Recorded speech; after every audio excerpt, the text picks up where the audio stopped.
Hello, hello, and welcome everybody back to AWOL. This is week 15, the final week for, I guess we can call it the regular season.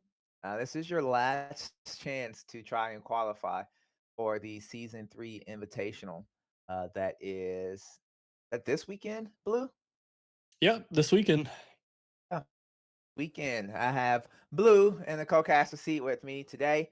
It's I guess, Mamo, I've gotten so used to doing this now, I just don't even introduce myself at this point, but I figured that I probably still should. Um, I know everybody has wonderful eyes and ears, but yep, it'll be Mamo and Blue. We are your commentary team for today. 110 people. Simon was generous enough to increase the cap to try to give more people a chance to qualify for the invitational this weekend. And EU, as they always do, show up. 112 is what the final one wound up being. Yeah, Uh, always got to go with the cap. Never increase the cap. They keep on asking, and they never do it. So this is more proof that we're never increasing the cap. and I am just waiting for tables to start getting to before I try to head into them. Kohlrabi, what do you say? I'm gonna qualify and then leave Blue alone on the weekend. That's funny. Him qualifying. Mm, right. I am. Oh no, table one. Not even both players at the table yet. Okay, so I guess we'll wait a few more seconds here. Try to find. Oh, table two is already in progress. I'm hopping in table two, Blue. Sounds good. This freaking stuff here. Able to. It's gonna be weird going backwards in time after the We demo are deck open. tournament. All right. All right. I've got us up and rolling here. Let me make sure. I'll scroll down. We are good to go. Acacia versus Sierra. Um, I haven't seen very much Sierra played a lot lately. I know very heavily when Whispers first dropped, Sierra was getting a ton of play, and it just kind of seemed into heading deeper into the WCQ season. She just kind of fell off. Yeah, I think a lot of Axiom players have preferred the traced hero as a representative, even though Trace is in fact not Axiom. So, what can you do there? But yeah, I mean, Sierra did get a good amount of support in Whispers as far as adding some more robots that they could use that benefit off of the Brass Bug Hive. I still think it's good. It's just not as good as Traced if someone specifically wants to play Axiom. Right. Got you here. Acacia chose to try to get some more card advantage here on turn one, as most Izmir players typically do. Not punished too bad. This here was only able to advance once on the companion side. It's kind of the best thing you can ask for in turn one when you just play draw cards. Yeah, Met is definitely a good player, so I'll be curious to see what type of deck list they're working with here on the Akesha. It could just be a standard tempo-based Akesha that we've seen work on occasion, or they could have taken a page from Runefolk's book and decided to put everyone in a hostage here and make things not fun for anyone. But in the meantime, we do get a nil amount, a fun card that is always good in Sierra. Lets you get Yeah. twos between Moth and your little brass bug. So yeah, not a bad play here. We'll have to see how the Akesha player is able to respond. Yep. Some of the greatest action economy you can get is we respond with a unique Belasinka. Exhaust, when played, exhaust two cards in reserve. When I leave the expedition zone, if there are two or more exhausted cards in reserve, target opponent discards a card from their hand. I feel like I Hmm. seen this on the marketplace and I looked at it and I decided not to pick it up. And I don't know if this player had it for sale or maybe have purchased it or something with a very similar effect. But I am just waiting eventually for. Oh, we discarded the unique. Yeah, guess they didn't have Oh, any option to use it there. So interesting. Yeah, it's a big thing there. Obviously, the counting of the exhaust includes your own expedition, which tends to work there.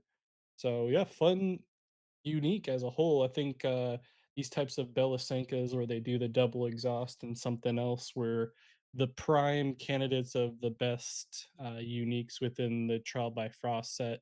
They were going for a lot once upon a time, and then they kind of just disappeared with Yep. beyond the gate stuff still taking priority. So fun to see them being played this time around. Yep, and we again remind you that is a when played effect. So if we go ahead and play that first off rip as a Kesha, we have two cards in reserve. We're going to get another discard out of this Sierra's hand, which brutally hurts quite a bit. To the point that Sierra is not gonna even play anything here. They're gonna pass and then be like, "All right, fine. I'll take it," and, they'll discard a card here, it'll be down to 1 again, and they'll just play for the future here. It's even on the tumult. Your opponent has a little bit more cards in hand than you, but, what can you do? Wow, and they're actually getting rid of a rare Foundry armor. Makes you think what is in hand that they wanted to keep over a card that can produce 4/4/4 in stats for only 3 mana. Right, we've tossed a unique drill mold, and now we've tossed a rare foundry mechanic. I mean a foundry armor. I am just curious, what's the card in hand that we are desperately clinging on to, and if they're gonna have Uh, chance to even play it, because a lot of times we was the brass bug hive. yeah, it's probably gonna they may also have another one in hand at this point. They did decide to do the reduced cost here for the with the Foundry mechanic. Maybe I don't know if they actually have another play here or if they're just trying to avoid a another exhaust setup where they'd have something in reserve that would be open to be exhausted. And so yeah, we'll see it pass. So they didn't have anything, they just didn't want anything exhausted. The Pomola? Yeah, it is a That rare. is.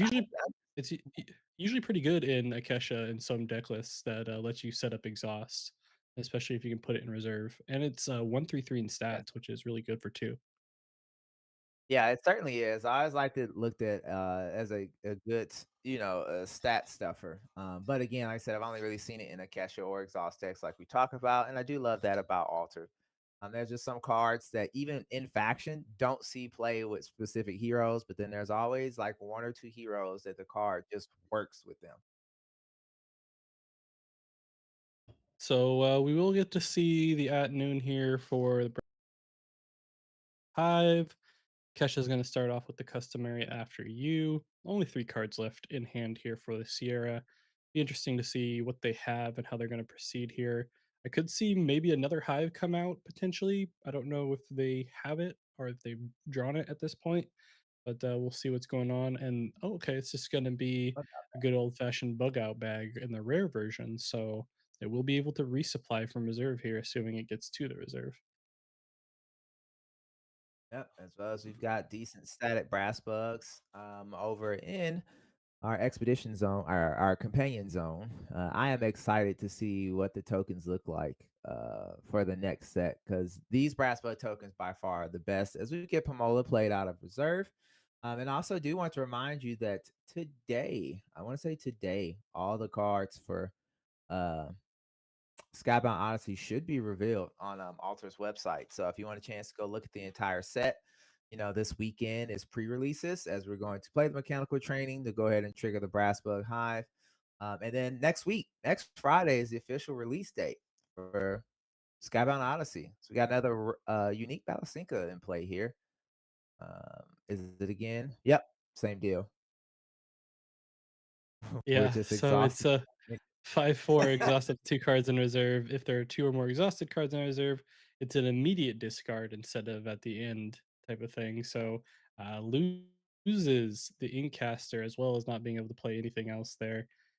They were right to worry about it earlier on when they got rid of that mechanic, and yep, there is another one waiting for them. So yeah, it's a bad time for the Sierra here trying to be able to get any type of card advantage. They're able to Yeah, keep up on the tumult, but it's going to just get more and more difficult here as they try to proceed forward. I imagine they're going to be playing something from reserve here to avoid that Belasenka again, but then they'll have to deal with the card that they're about to discard, which makes me oh nope, they're going straight to the Nilum so they can yeah. hit it and prevent the play here. So they could have done that with the mechanic as well, or the mechanical training, but instead they opt to do another Nilum and prevent that Belasenka from being played at all. Yeah, and then the whole period with the hive, we're busting out 3 3 3 tokens. So And then with the bug out bag and then the mechanical training, you got either or of what you can play, unless the hunger comes out. So brutal. Um, I am curious. I haven't had a full chance to check the set out yet, but I know eventually there's going to be a viable like discard strat. Of course, we see it in play here with the Sakesha with uniques, but I think currently, I think Baku is the only like non-unique card that gets to rip cards out of your rival opponent's hands. Yeah, that's At least, correct. I don't think there's any yeah. discard ability other than Baku at the moment, as far as in hand discard that is. So yeah, I mean, yeah, I don't think they've brought one up yet. It's interesting that we haven't tried they haven't seen that potentially come out from another card setup and only through uniques. But yeah, 2 cards left here for the Sierra. No setup whatsoever. If any time for them for the Kesha to strike, now is the time. They are gonna pull out another Lisanka Uh, unique no, that, exhausts up to 2 no. cards, and guess what? Yeah, It does another GG, discard. man. Um, so, he calls GG here, not much can be done. All they need is another character, and there it is, 2-0. I'm slapping Kesha able to get the out. yeah, yeah. Kesha able to get the Okay. victory over the Sierra. Was a fun deck to see. I'm sure not to sit on the other side of the table, but that's an acceptable quote unquote hostage deck. That is like your legit like control deck. Uh, it wasn't like a delay install the game out. It's just I'm going to actively get rid of cards you can play, and that is how I am going to uh, create my win condition. All right, I will go and find us another game here. See what we've got going Yeah. on. Yeah, the opponent of Mehmet 2 was saying those are some strong uniques in the chat afterwards, and yeah, pretty good, pretty good. Gotcha. I So am what? heading to table 4, they got 57%. All right, let's do it. Alright. Go to game. Hopefully, they don't find themselves pretty much done the time the table loads up here. It is a goal ring versus a Finn and Crowbar. Finn is close to winning, but goal ring does is reaching the 8 mana turn and has a setup of the Silas Cryptic Warlock types of uniques that lets you draw cards anytime your companion is behind expedition is behind. So they're gonna have pretty much limitless cards, and I assume probably gonna be able to pull out some tokens here that are going to make it pretty difficult for the Finn to advance, especially with such limited resources. Feel like the Finn probably needed to take the victory immediately on that 7 mana turn. Otherwise, it might get a little bit difficult here. Yeah, fan is just that classic, aggro burnout deck. Try to win those games those first few days, and if they don't, they just don't have late game options natively in order to crawl back into games. As we now see a unique Quetz come out into play here, that I'm sure is Yeah, just going that to be drawing and resupplying. Yeah, yeah. So it's 3 from hand, 4 from reserve, 3/4/3 in stats. When an opponent draws one or more cards or does resupply, create an Norse recruit soldier token in your hero expedition, and you may put a card from your hand in reserve. If you do, create Norse recruit in your other expedition. So good on playability, and honestly, it's just good stats for the 3 costs it takes from hand as well. yep. As now we see here, this fan is thinking long and hard. Fan is from Italy too, by the way. France versus Italy here. Um, Probably one of the probably two of the bigger regions as far as Altered is concerned. We had the Italy qualifier here this last weekend, where they qualified 2 people to the World Championship. So man, yeah, that's really good there. I think they've also been the one that's had quite a bit of in person regionals as well too. yeah, they have their So you're gonna Italy go has ahead. their own league that they run, so that's interesting. Got the winter outfits coming out into play here. The Ordis attorneys dropping out here. We're drawing more cards. We're now back up to 9 with Gold Rain.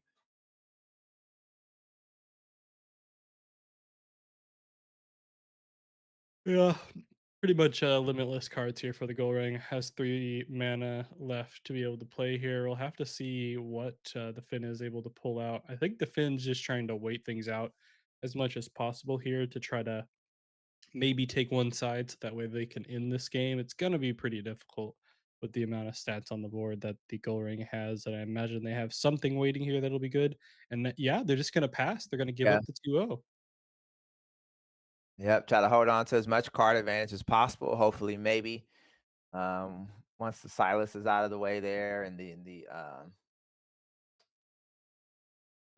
Orders Attorney, because they'll be gone the fleeting. So we'll just see though. Get a hypothermia. Oh, that Silas isn't going anywhere. Yeah.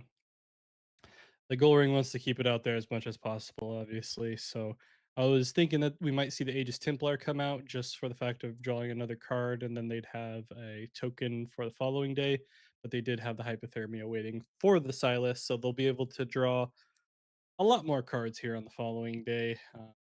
Currently, with how many do they have in hand? One, two, three, 11 cards in 11. hand. Yeah. So 11, now 10, we do get to see unique from the Finn hit the resupply. And it is when I leave the expedition zone. If I was fleeting, you may return a spell from your reserve to your hand. And from anywhere, exchange target card in your reserve with a card from your hand. So it's a good little setup there as far as getting some cards. And it's 051 in stats, which is a huge stat Yeah, for I a was gonna 3 color say, card. yeah, that is, I mean, six doesn't equal six, right? A lot of times just five off of one character in an expedition is just a ton, especially Yeah. for a three cost character. Yeah, so very interesting Haven Serengar there. We will get to see the staff clerk come out here for the Gold Ring. Not a card I get to see a lot in the Order setup. I think some players mess with it a little bit, but obviously pretty good against the Finn because they're going to want to play cards from reserve. So they'll be able to get a free little Ordis recruit there. And in the meantime, continue to draw cards because guess what? They're going to be able to field reinforcements as well, which is essentially a Yeah, draw too. it really is. Yeah, it's crazy to play cards and then have more cards in hand after you've played the card. Yeah, One thing to so replace the card that you played, it's another to be plus on resources after playing it. And still 5 mana to go for a goal ring for the rest of this day. yeah, I thought Finn had a plan here where they'd be able to slow play this day after passing in the previous one, and maybe try to pull out a 2 for 1 or maybe a 1 for 1 so they could end this game. But at the moment, the more and more anything is played, the more and more likely it seems that Goring is in a position to 2-0 3 days in a row here, where they did last day, this day, and then one more day will take the entire game, and just honestly having a perfect setup between that rare or that unique Silas and an endless amount of cards available to them. Yeah, the hypothermia keeping that Silas in lane and still being able to win the day yesterday honestly was the game changing play that we needed here. I think even if you had a twinkle twinkle, I still don't think there would have been enough. You would have just assumed at this point that the goal ring had the answer in hand with 12 cards. Um, yeah, I don't know. I just think it just keeps marching on. There's just it's going to be tough. Again, the goal range is doing what it's designed to do. Stall out until it gets that 8 mana turn, and then just go from there. But I do want to point out as well too, this goal ring is doing it without Mescatets in the permanent zone at all. Yeah, all they needed was the card draw, realistically. I mean, obviously the Mescatits are beneficial, but showing that they didn't really need it. Um, Interesting enough, they do play Quetzalcoatl. Oh, yeah, so to get the card in reserve, be able to produce another Ortis recruit by discarding the Mono Flagot as well. They will get the 2-0, be able to draw here as well, again from the additional recruit. So we'll finally get to see the Silas in reserve, though, at least. It's one Yeah. benefit for the Finn, but at the moment, it probably doesn't matter because I assume Goldring has everything they need in their hand available to them to potentially knock out this 2-0 here, take the game against the Finn after going down. All they had to do is reach 8 mana and draw their entire deck. Yep, as I say, we're just gonna draw the last two cards of our deck here before we decide to resource. Um, and just have 16 in card. Well, it looked like we'll be going 15 in hand. They decided to resource it all and see what they have. Not completely out of the realm for Finn, but there probably needs to be like a few misplays involved because I don't think with 14 cards in hand there's such a thing as dead draw. Yeah, probably don't even need the draw to be honest here, and could have just picked a card at random to mana, I imagine. But we'll see what happens. The Silas also has a support ability of you can augment target card and player in reserve, which I don't imagine they would use very often, but technically they would be able to augment their recruits if they wanted to give them additional boosts. But uh, I imagine the Silas gets played as much as possible just for the ability of what it has. And yeah, uh, I mean, they could play it now and it gains a boost per card in your hand, and it would be a pretty big Silas, but it is opting to throw out the staff clerk instead. Yeah, I'd say because with not having any cards to draw, they're just gonna kind of wait their hand and see what Finn's gonna have to put out in order to try to be able to at least win one of these sides. But I feel like even if Finn does win and we take it to the Thunderdome, like again, Gold Range just has the resource advantage to do what they Yeah, need to do inside the arena. yeah, and like you mentioned, with the resource advantage, they can afford to play slow here and do what we typically see the Finn hero do in the form of just playing slow and be the last particular player to play and try to win the game.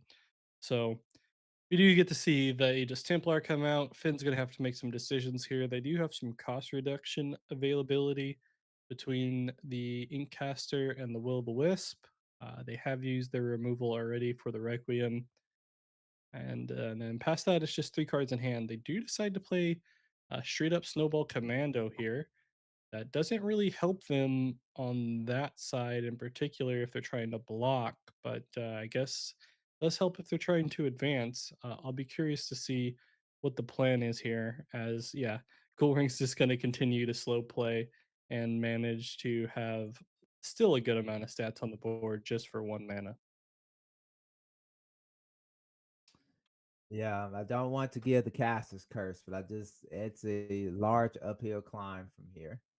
Um, and then with playing that, like I said, we know Lyra doesn't have the hunger, so uh and even if then, I just feel like there's enough card or mana left to go ring would still be able to work around um having that card out. You see another field reinforcements being played here. Another token coming down. Um Finally getting through their entire deck there. Drawing that next card. Now they have their entire discard pile back into their deck. And yep. honestly, if they had another day or two, they might be able to get the Silas out there and draw their entire deck and put into their hand. But for the moment, it will just be keeping up with what's on the board. And you know what? A conscription's Oh, going to feel pretty good. yeah. This is going to feel great here. We're adding 3 Orders recruits, or 4. I always forget the +1 that's on there. 4 Orders recruits. So we'll see cost reduction here. They could play something up to 4 costs with 2 cost reduction, but it looks like they're only going to do one. And they'll use it to play the Twinkle Twinkle, so they could play it again here potentially. But it doesn't seem like it'll matter because another conscription's going to be waiting. Yeah. Even with a second Twinkle Twinkle available, they will not be able to stop the setup that they have going on here, and it'll be a GG for the goal ring. It was a good play though by Finn, trying to plan It out for the was. double twinkle twinkle and only having one card available for the goal ring over on that companion side. But unfortunately for them, they uh they did have the availability of just two conscriptions that you can't really counter. Yeah, and I was gonna say outside of just having a few orders troopers, um, yeah, because any other regular card that's not generating tokens, again, those double twinkles probably would have won the Finn player the game here. But conscription service coming through absolutely clutch and closing out the game for goal ring here. Indeed, it was probably a good thing for Halford there on the goal ring that they decided not to play the Silas because there was that twinkle twinkle waiting for them, even though they would have been quite huge in that particular instance. So we are almost done here with the Swiss round. We do have a few games still ongoing and about 5 minutes left on the timers. So do you have a particular game you want to take a look at? Yeah, let's head down to table 22. See what we got going on here. If they've got a bit of ways left in the game to go. It looks like we have a Lindaway versus a Sigismar. Sigismar one advance away from taking the game, but Lindaway has a good amount of setup here between the Ortis Carrier and the Baba's Isba, as well as two Moth Lanterns out on the board. So with the limited resources the Sigismar has, they may have a rough time finishing this game off, but we'll see what they're able to manage here and see if they can actually finish the game and put themselves in a 1-0 spot after this Swiss round one. Right, I was gonna say, yeah, nothing better than being in the 1-0 or the zig or zag is what I like to call it. Two-way goal for any of our sports fans. But yeah, and there's always answers, or well, I guess options I would say as well too, especially if you get Maul out, then you can start using that after you. Just being able to delay when our opponent doesn't have that many resources is absolutely huge. I thought that was a cracking for a minute and realized no, not a two cost. There's unique chrysalis coming into play here. That's some dope artwork. Yeah, Unique Chrysalis is pretty cool.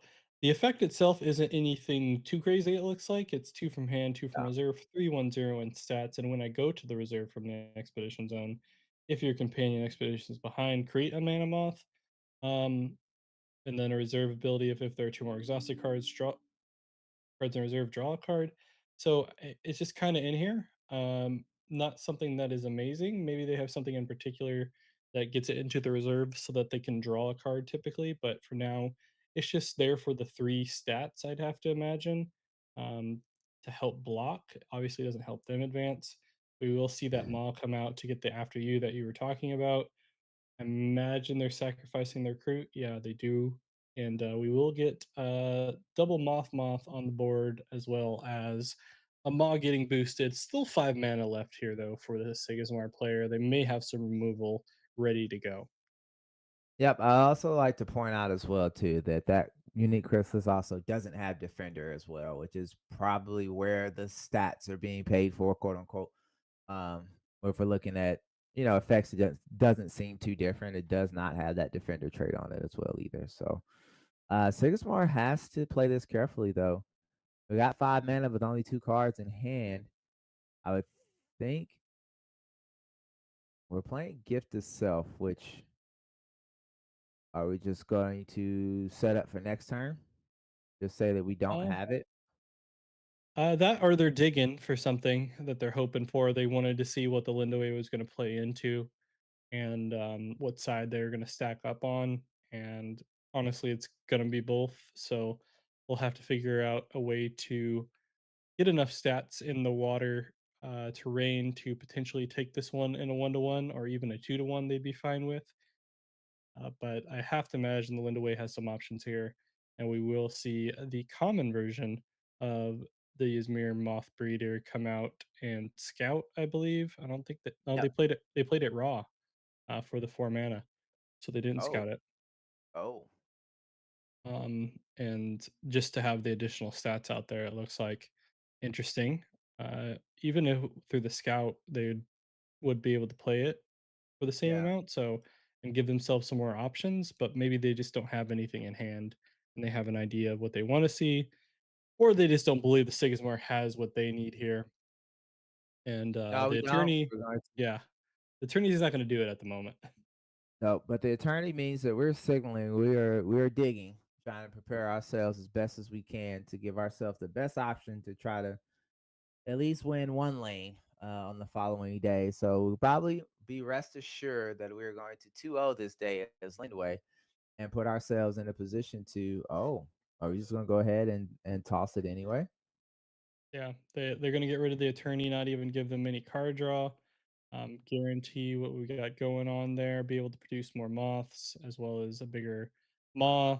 Yeah, bigger thing that's gonna be interesting though is that both players are reaching negative time here.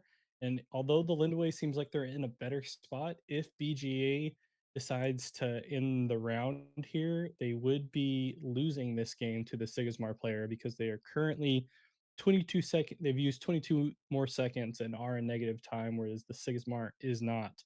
So we have Right. officially reached time as of right now. We'll have to see when BGA decides to end it. Could be any time within the next few minutes to 5 minutes. Who knows? Officially, that it's technically there's some general guidelines, but never very specific.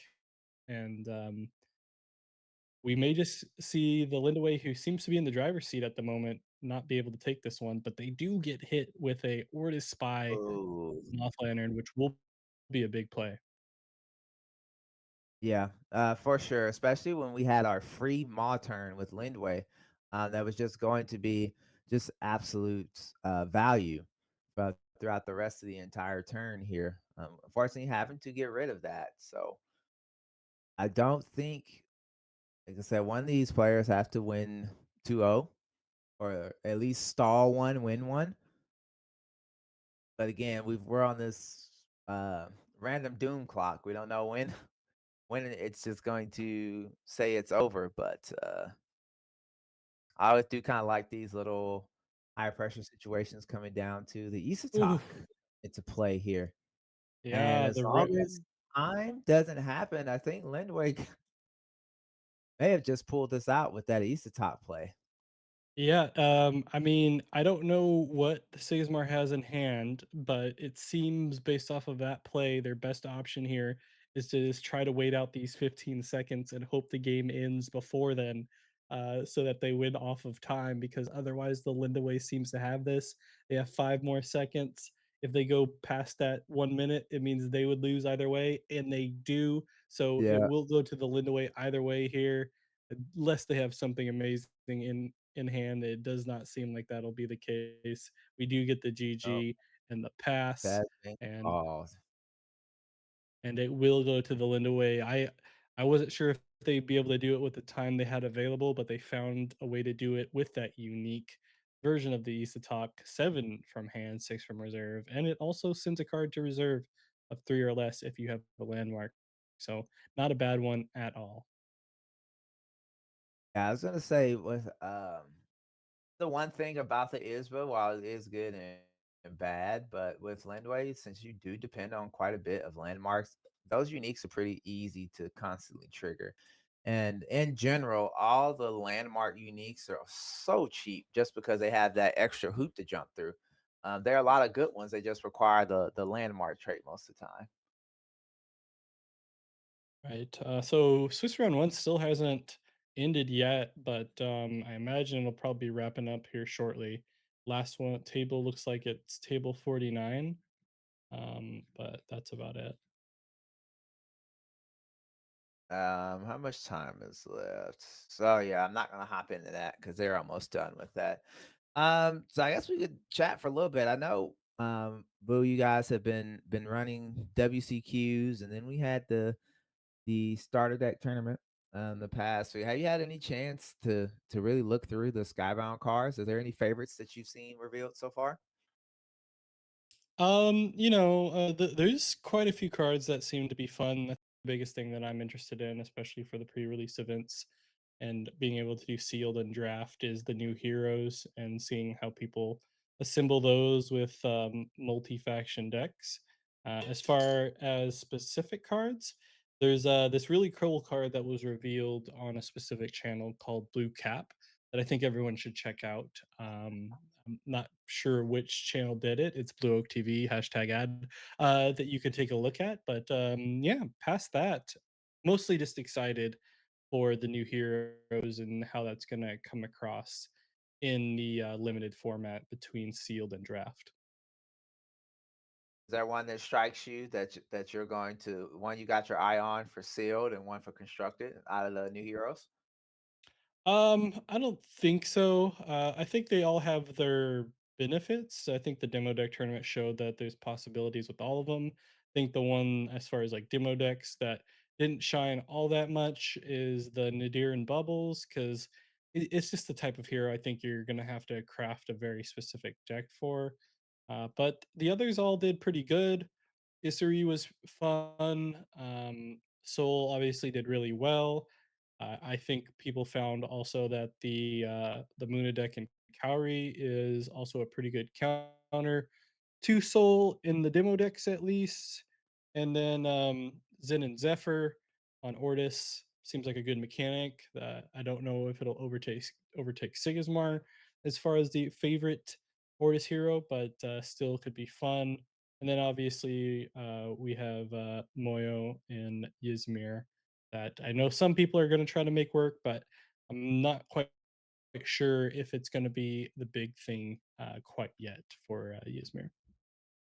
Yeah, I'd be trying to cheat a ton of resources in. We got round two pairings up. Blue, do you want to pick the first table we got this round? Sure, I'll pick it and then I'm going to go grab some water. What do we got here? A lot of good players.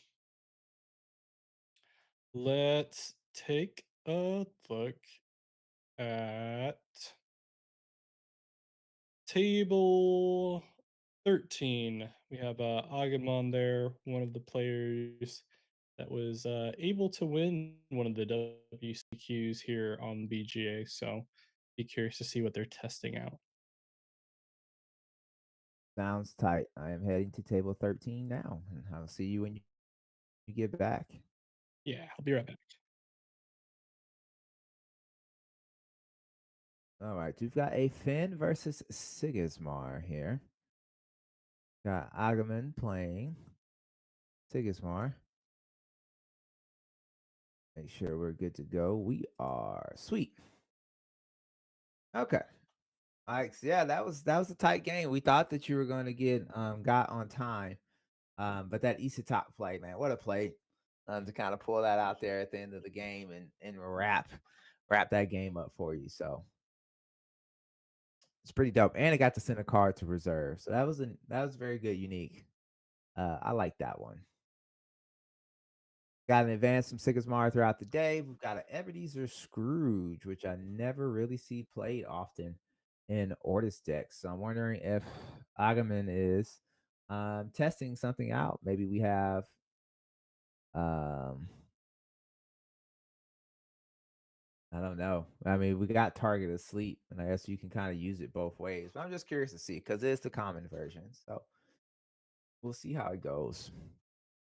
I want to thank everybody for tuning in. I know it seems it looks like we're a little bit light on our usual numbers, but I am aware everybody also played in tournaments this weekend. Um, with wrapping up WCQs not that long ago. I'm sure some folks were still having tumult championships, I think, and then the demo deck on BGA this yesterday. So a lot of stuff going on as we've got two legates coming into play, or rune scribes, I'm sorry, coming into play here. From the Sigismar, both players playing fast and furious as we are already done with day two here, as we are going to have the aloe vera anchored up. We got the double advance on our hero expeditions, and then we've got the companion expedition moving forward for Sigismar. Alex lost some time because of the altered connection to the BGA issues. Excuses of the winner. Listen, yeah, I am looking forward to hopefully they could figure something out with their API to where you can lock the deck in. And I'm pretty sure that would solve all of those issues. Not having to everybody having to call and fetch their decks every game all the time. Would definitely help speed stuff up. Robbie, what you say, buddy? I was trying to help someone with the connection issue. Also, how did you fix it? I normally just hit refresh or F5, and that usually resolves the problem. Gotta Um, turn it off also, and turn it on again. right, yeah, and then also, like, if I go I have found that if I go more than a week or so without playing Altered, my linked Altered account gets messed up, and I have to log out of it and log it back in to relink it, and then it's good to go. Yeah. Oh, interesting. Agamon's playing Sigismar. Yeah, yeah, he's got Ebenezer Scrooge as well too, which I'm curious what's going on because it's just the common version, which I don't think I've ever seen played. I've seen the rare, and then of course it in Muna. Um, we Also got the running, yeah, also running rare monolith rune scribes. Not a card you get to see a lot of either. now what Agerman's testing out here. It's another very good player that we see on a consistent basis. I'm curious either if we're testing something out or if there's just a jank deck they never get to play, and now that there's no no no risk involved. Everything's house money at this point in the year, and we're just playing a fun deck. Yeah, decks are about to change a bunch anyway, so why not try some stuff out, right? So Agumon, usually the typical Finn player, as they qualified off of using Finn on the Americas WCQ over on here on BGA. At the moment, up 2 spots on the tumult, but having to deal with the usual Anansi effects from Finn and a good old fashioned resupplyability of the aloe vera. So, still 3 mana left, though. I have to imagine they'll be able to stat over that aloe vera at some point. At some point, for sure. I also I don't see our buddy Gus in chat here. But I did wanted to ask him not that that helping hand is going to no longer be suspended if he's going to go back and play a Faunus now. I don't think anyone has any plans to go back and play Faunus quite yet, but Mhm. Helping Hand is technically back. That would have been cool to see some players try to make a Faunus work with Helping Hand back, but probably not. Um, Still pretty cool. And one thing for everyone out there that may be watching or anything like that, this is the last week to get your adventure passes in as far as getting the correct amount up for whatever prize you're looking for. So make sure you go to your local events or go to your AWOL events and get your adventure pass approved, validated, and event ended. That way you can get your adventure pass rewards here shortly. I know I plan to, as soon as they give those out, be able to print some off.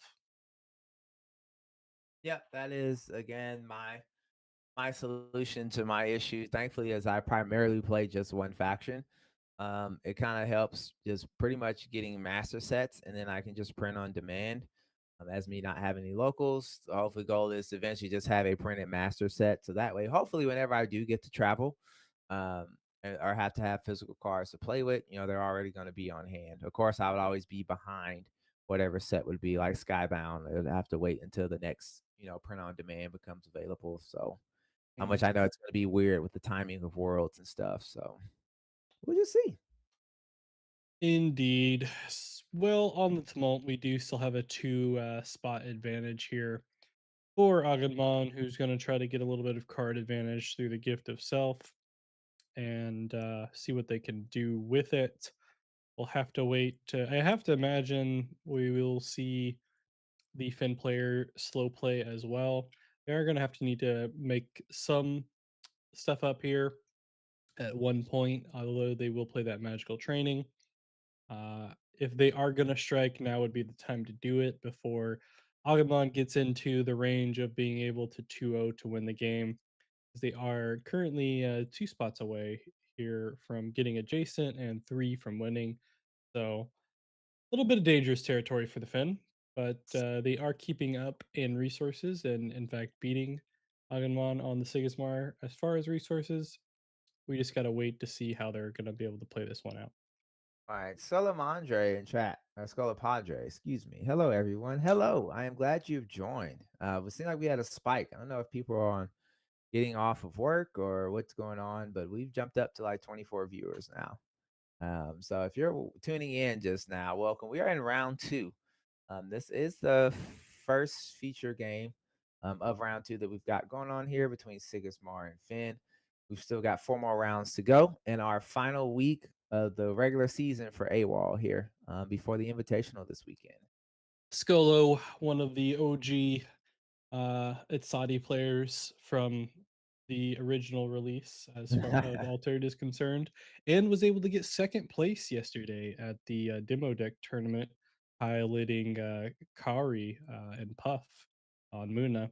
Was the last Muna player and the last non Sol and Halua player in the top cut, and ended up losing in the finals, unfortunately, but appreciate their effort in trying to take it all the way. And hopefully, with these new cards, may even be able to produce some more fun Itzadi decks uh, as far as making them even more and more relevant these days, right? So we'll see what we got going. But in the meantime, we do have Sigismar taking out an Orta's attorney, trying to set up for some card draw potentially if they feel like they can't produce anything else on this particular day, as we see a discard for an Ortis recruit.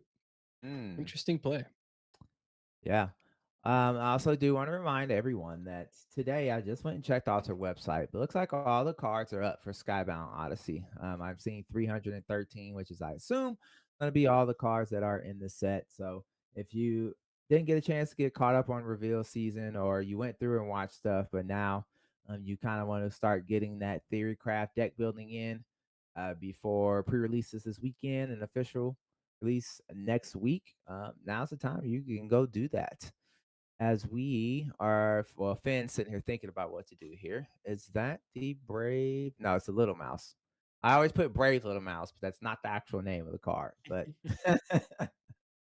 Close enough. yeah, Never wrong adding more to it, right?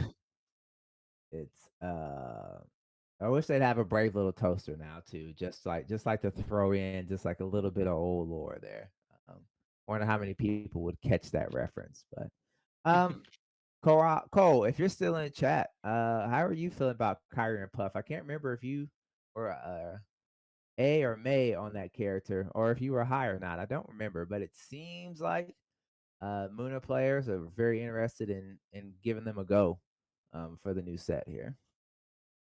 So we got a Sap Dewinde being played here. I love this card. I don't see it played often, but I think it's a pretty neat card.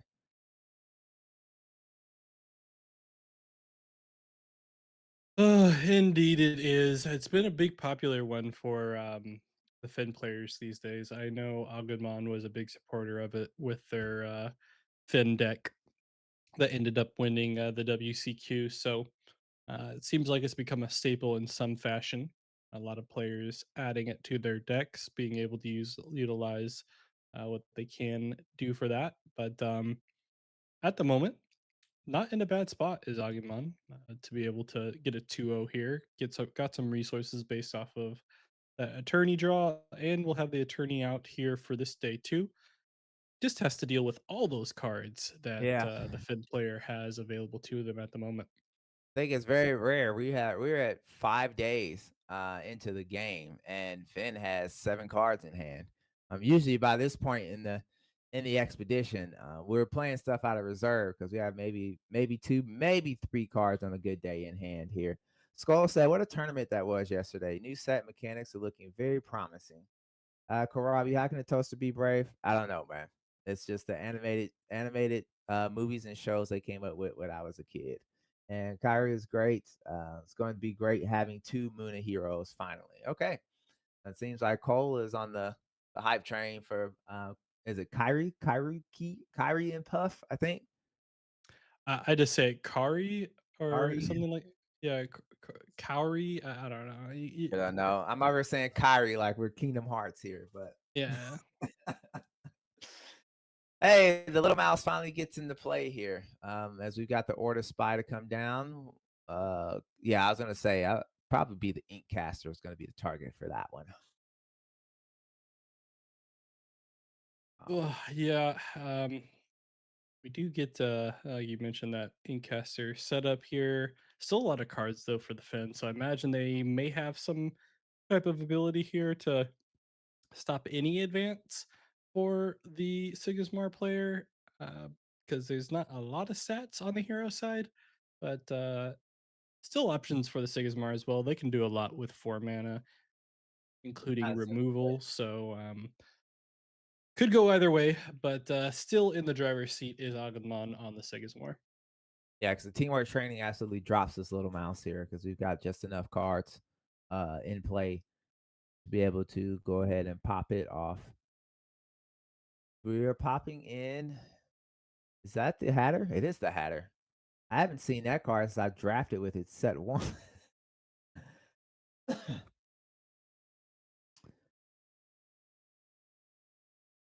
Don't even remember what this card does. When play from reserve, our reserve effects ability target character with hand cost 3 or less gains anchored. Okay. Oh yeah, so That's Sandman game. does come out there. Little Yeah, mouse got yeah, put to sleep. yeah, yeah. Yep, Sandman came out, Sandman and that was always a that. I clutch was over play trying to there. read the Hatter because, like I said, I haven't seen the Hatter. I haven't seen the Hatter in so long. All right, Ironman getting the dub there. Know if we've got to see what they were testing or not. Uh, Head back and see what other trouble we can get into.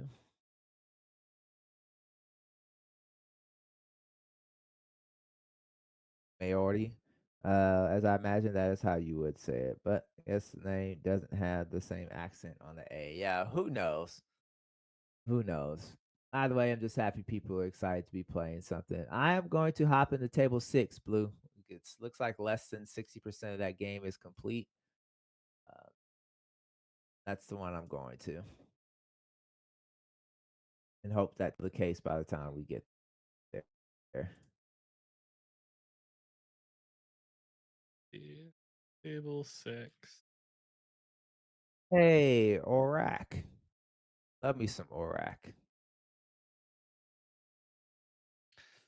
Indeed, we got a good old fashioned Lyra matchup here between Aurak and Finn to decide dominance since we don't see any Navenka at the moment. Although Navenka has been doing quite well as well, so can't count any of them out.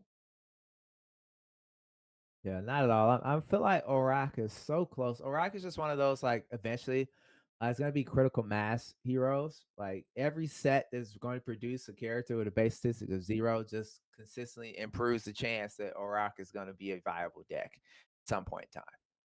Uh, we just don't know when, but we know how much just one set can make a difference. As we've seen what the scout keyword in Whispers did for Atsadi, and then also in the combination of getting more support for Gorang, with 2 sets in a row, just kind of catapulted that character. So Iraq's over there. It's gonna get there. Maybe we'll see. I'm still not. I'm still not convinced of it yet, but Mm. there are people that have been making it work to some extent. So at least it has that the point of where some heroes don't. And Arjun's still dead in the water as well as Waru. So RIP Yeah, to those get to them in general. But at least Orak is having some options. yeah. I mean, Warwick probably has options too. Arjun, I'm right there with you. I feel like Equinox or like a tournament organizer needs to have a pot on the side and just says they're like, hey, if you top cover Arjun, here's a cash prize. Like it just feels incredibly difficult to try to make that character work.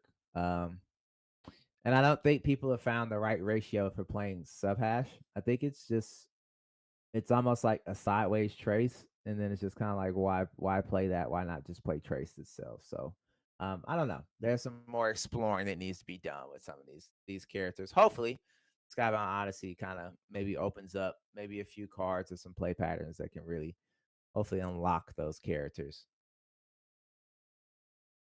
Yeah. But in the meantime, we do get a lot of more zero cost characters being played here, pumping up those performance counters available to Aurak. Just need 2 more to be able to set themselves up for the next day, which seems like it could be an option between what we see in hand coming from that and what we just saw come from reserve to hand. Lyric Contortionist is a fun card that I'm happy to see find its way to the meta as well. I thought it would be pretty good as far as when I had seen it from the initial Whispers from the Maze Mhm. releases and everything like that, and excited to see that it finally made its way into the meta in some capacity here, at least for Finns and now apparently Orax too. So we'll see how Right. that These goes. these winter gear outfits or winter outfits is absolutely putting in work for Aurak. This is one of those cards that when I first got to play with these, when they was revealed, I this is when I thought honestly that Aurak was going to finally start turning the corner. Yeah, but just to say, characters there to get their equal to their high statistics. So now it's just like, okay, now those zeros aren't a liability anymore. But again, we just haven't quite seen it turn over just yet. So we've got the Bliss basis coming into play here. Static to the moon, which granted it was only two, but still static to the moon as a 2/2/4 coming out of reserve for a two cost. That's a ton of stat value right there. A lot of stats. We do get a half hour play here for the Finn setup. Interestingly enough, I thought they were going to just try to stack on one side, but decided to do a little split action. And they'll have to still deal with that Lyric Contortionist in reserve, though, but it will not contribute as much to the forest stat, I guess, is the idea. But little did they know Lyra Scald was going to come out anyway, and you know what? The Orax like I'm going to put all my cards in reserve. I don't need any of them. Tech Lab, two Tech Lab units in play. I have a Contortionist. I I can afford to do this. It's fine. It's Yep. fine. Yep, and then you just keep everything else. Karai said sideways trace is what I did last night. Sideways trace does sound like a yoga pose or something like that. I realized that after I said it, I was just like, this sounds like some cool trendy thing. Sideways trace. Sideways trace, or it could be like a variation of a kick flip or something like that. um, as we see, we've got an offense thinking long and hard here. Twinkle twinkle. Sleep is OP. Ah, We need to bring back a Waru so he can regulate the sleepers out there. No one without him there to regulate all this sleeping happening from Sigismar, Finn, and anyone else that can use like beauty sleep, twinkle twinkle, or anything like that. Just there's no repercussions, and anyone can just throw the sleep out there, and they can feel fine and have an advantage. No, we need Waru back so that way sleep doesn't feel as oppressive as it has been lately. As we do get a unique Martingale on the board. hey. At dusk, each character controlled by a target player gains fleeting. You're not getting those cards to reserve. Was saving So that for the very last play. only the Sarengar gets to stay because it was slept. Either that or we just put rallying cry in every faction and call it a day. But No, then you have to add another card.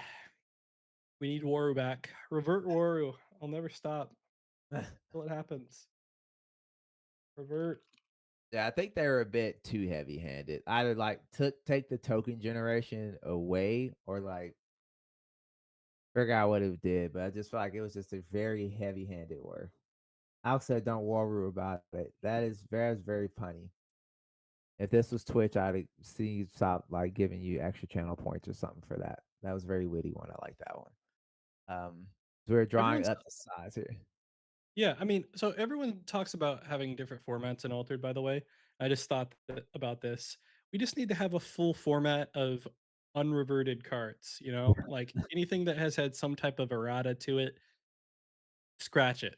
We display original cards before they were errated and just go for it, including all uniques, including all uh bring back the jellyfish, bring back Robin Hood, bring back Waru, bring back Afanis. Let's just have an official unlimited version of Altered. Let's make it as broken as possible and let everyone have fun. Right. And just be like, hey, the card pool's like 1,000 cards deep now. I'm sure you guys are intelligent enough to figure out how to make all these cards work against each other. Oh, said even spindle harvesters?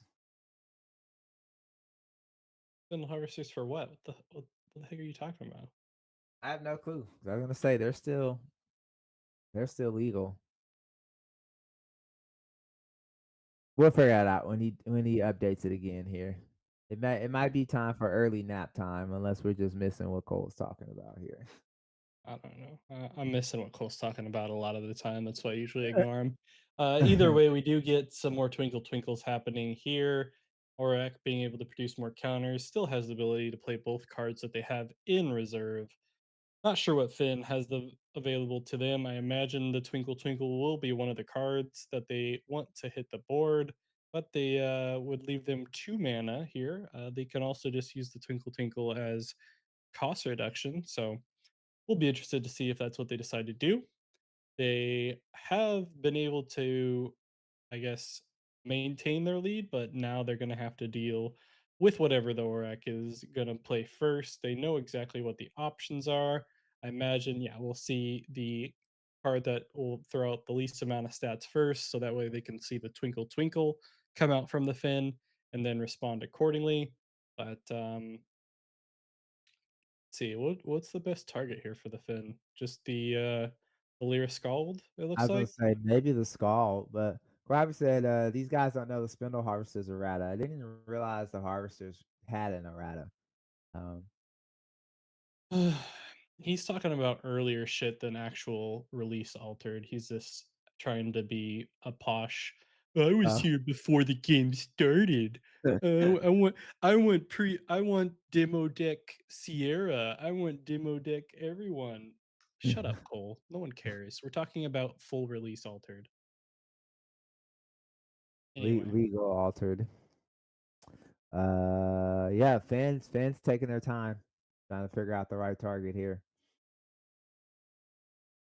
Now that we're done dealing with all of Cole's horrible suggestions, let's go ahead and wait for the game to be played here. We will see the Twinkle Twinkle come There out. it is.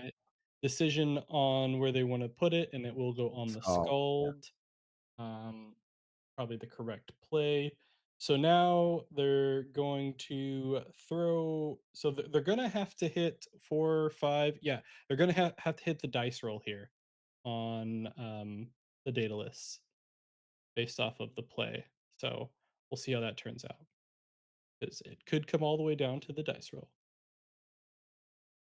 Here we Right. go. Dice roll. Maybe. This one card Uh, to play. right. Like Oh, they left. They're not. No, here we go. Here we go. oh, All right, here we go. here we go. They got it. They got the stats. It's over, and it's 5 counters, and it's game. All right. GG's to both players. Yeah. Um, Aurak getting the victory over the top of the Finn player, and cool to see Aurak take it. Yeah, they do just win, Yax. Yep. I Yep. was trying to build more anticipation, but it's fine. I've said, well, Uh, losing early in the round did allow me to prepare some sandwiches for supper. Excellent. We like having time to prep. I always look at that, like even when I play at regionals or stuff like that, like sometimes it feels bad to get smoked by somebody or you smoke them, but then it's just like, hey, I get to go to lunch early. Yes, Ren, correct. That they would have just won.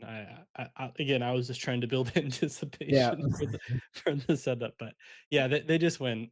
So congrats to the Auric player being able to advance here into the next Swiss round, and we'll head on back. Yep. That's true, Uh, Alex. But I mean, it is also just over. Either way, GG's to both players. We'll head on back to see what we got left over here. And are we still in Swiss round two these days? I am waiting. We are. There's one table that's at 86%, another one that's 86%, one's at 57. What's going on at table 40? All right, let's check So it we've out. got 3 tables left. Yep, I'm on my way there now. The other 2 tables are probably going to be finished up here. by the Jesus. time this game gets done. It's another card draw. Arjun. Unfortunate for Arjun, they ran into a Gold Ring player that decided that they don't actually need to draw cards because they have their entire deck in their hand. 23 cards. Over half your deck is in your hand right now. The What a entirety, trip. like there's nothing in their discard and nothing in their deck, so everything is there. All in hand. Uh, they have two That is uniques, the funny. Fiors, that are producing constant recruits here, doing a fun little loop setup. Basically, if it gains a boost other than me in the expedition, then send the reserve. And when another character joins my expedition, if you control a token, create a token. And then the other one has a back and forth there. So yeah, fun little setup, and we get the victory for the gold ring player. All right. So now you'd be able to.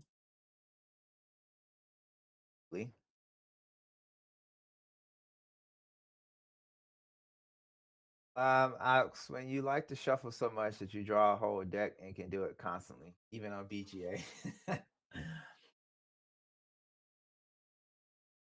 I would Yeah, argue and normally I say don't like maybe you playing games. hate shuffling, and that's why you draw your whole deck. Yeah, you don't need to shuffle Yeah. if you just have your whole deck in your hand, right? All right. I'm just All right. waiting for the next round to get paired up. All the are done. Here we go. Yeah, we got it paired up here. Exciting. I picked I have the second one, so Void. you want to go ahead and pick round three here? Yep, What yep. you We're got? at the table 4. I haven't seen Void play yet today from AQZ. Sounds good. We're just waiting on Malace. Got Should be a 500 strong Elo and matchup. 400. Yeah. Yeah. The German and the Germany and Italy is this matchup here. Um, hopefully he pops into the table soon so I can get in there. Keep on Get to refreshing. it eventually. There we go. There they Go are. to Go to the game.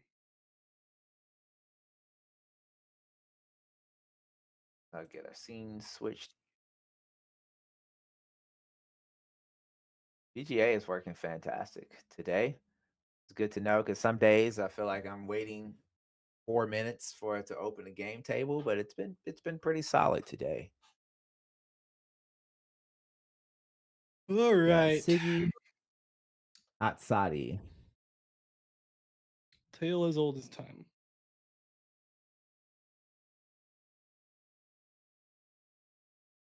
Deciding on mana here.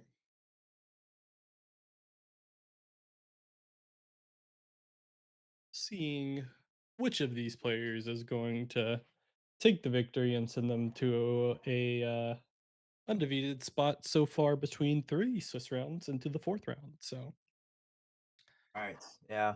I don't know. It's I feel like you just try to rush ahead of it, Atsadi, but scouts made that so much difficult. What's your strategy when you're playing against Atsadi Blue? don't let them ramp. Um, which is hard to do sometimes. And then honestly, you can potentially just out aggro them depending. If you're not getting those early leads, be ready for the hunger. Know that you can play into it and have removal for the eat me energy bars because that could be the main thing that sets you back. That's what gives the Itsadis more time as a whole. A lot of the time is the eat me energy bars, Sakura brews, and sometimes they need that time. So if you're ready for them ahead of time, then it's not that bad.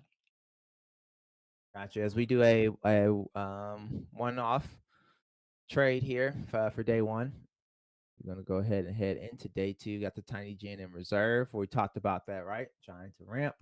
Fortunately, Atsadi is first player, so that means they're going to be able to play that Tiny Gin first if they want um, to get that boosted and get that going in there. And I think the other hero I have. Think is it Thesis? I can't remember. It's one that's 8 cost. I think it might be Thesis. I'm not sure. But if they get rolling, being able to loot that card, it becomes a problem too. Could be.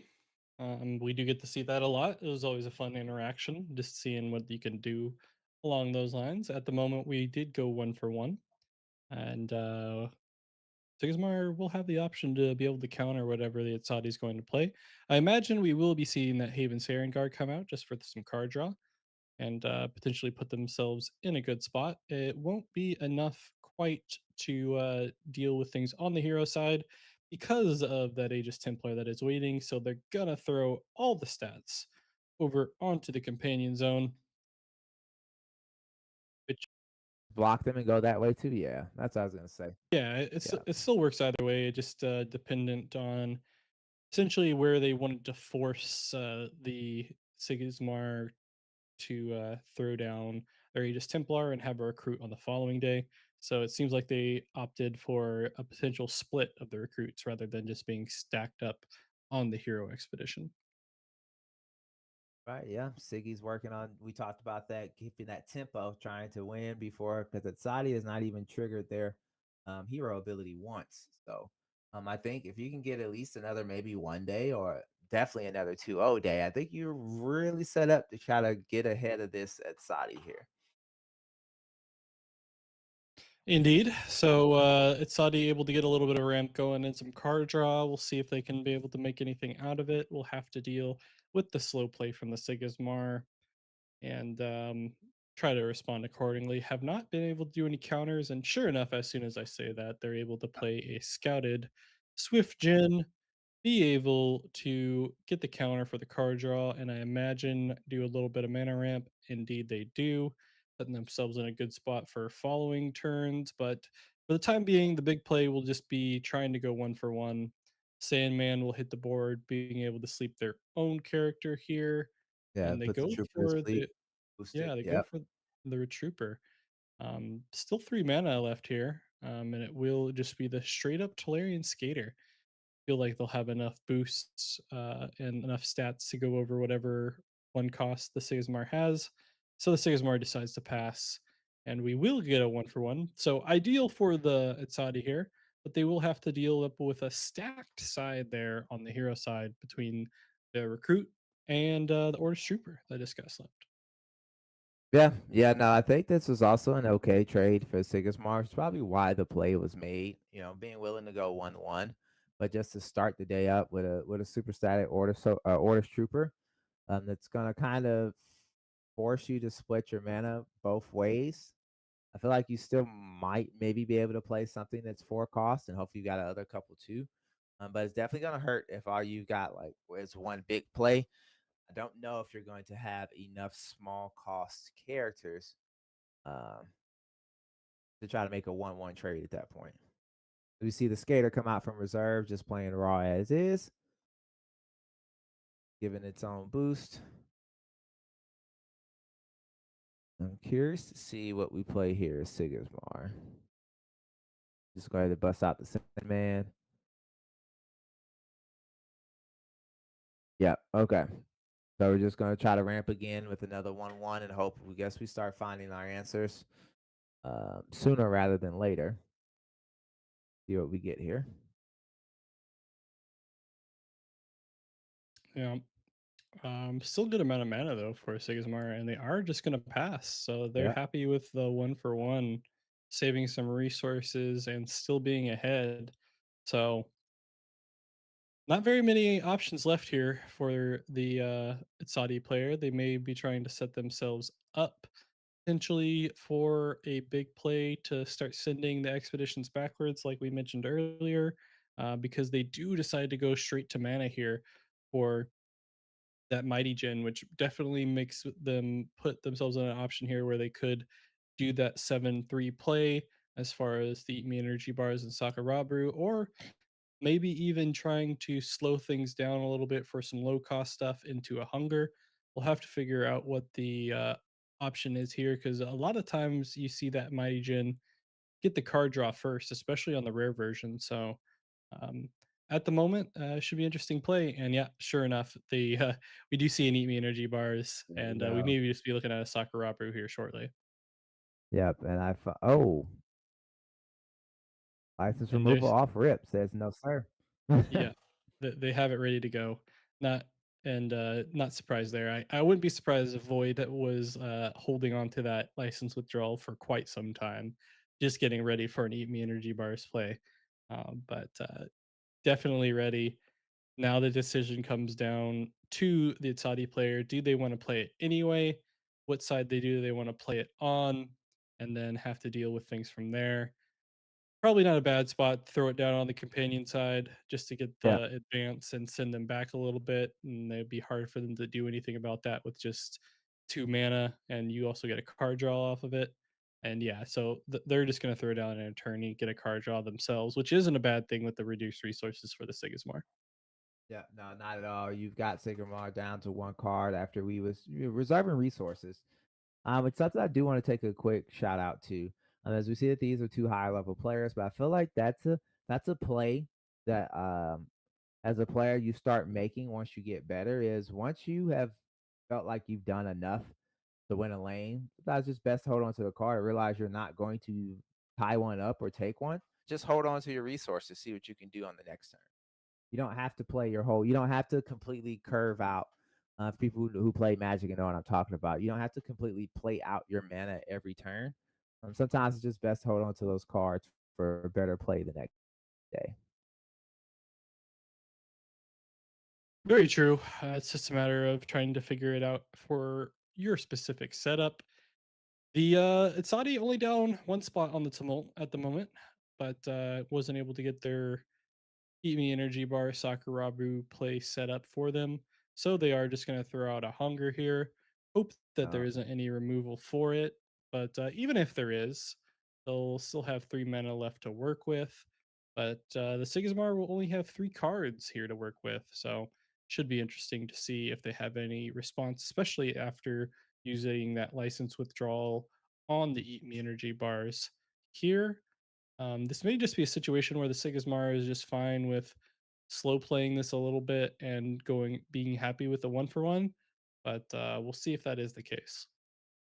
right, because I said we're probably not going to try to compete with the hunger there with only three cards in hand because we're only going to set ourselves up to be down or to depend on top deck draw on the next day. So probably going to play in the companion side here. Nothing to hit with Jack Frost. There goes to eat me energy par. Now we'd have to start thinking about eating through our resources. Yeah, Oh, they do have the Sandman ready. I was thinking this was yeah. the best option here to deal with it, and luckily they do have that card needed, and they won't even have to deal with the gigantic No. hunger, and we'll be able to get the 2-0 to win the game. What a game. What a play. What a play. Void, yeah, I've played against Void quite a bit. In like late night sessions. I played against them in AWOL weeklies as well too. One of my favorite Mhm. players to play against always has some interesting deck or interesting lines that you don't normally see with the characters. I haven't had a bad game against them.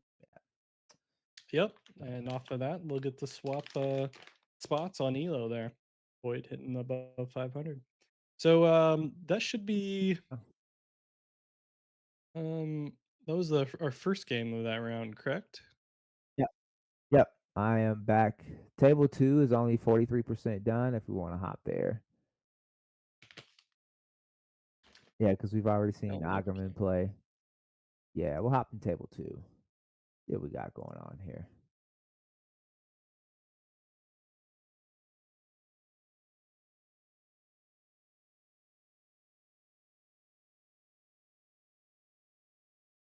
Sigsmar and Orak. Another Orak. What are the odds? And Orak at table two at that. I just realized that. yeah. This isn't the one that we were watching before, was it? I don't think that it was, Okay. but that was on the table. I may have been lost. Who knows? I do see All the similar cards. all the fun heroes coming out in the final weeks usually. People like to Yeah. tinker around. And sometimes, though, I will say there is merit to that because sometimes you find certain card combos that really work, and then you try to look and see if it's something that kind of enables it heading into the next set. Yes, same name. Okay. Call say yes, the same one. All right. Well, we haven't seen the other player here as well, though. So, And yeah, we're just so already here, so too bad. yeah, we'll roll with it. Skeleton joke.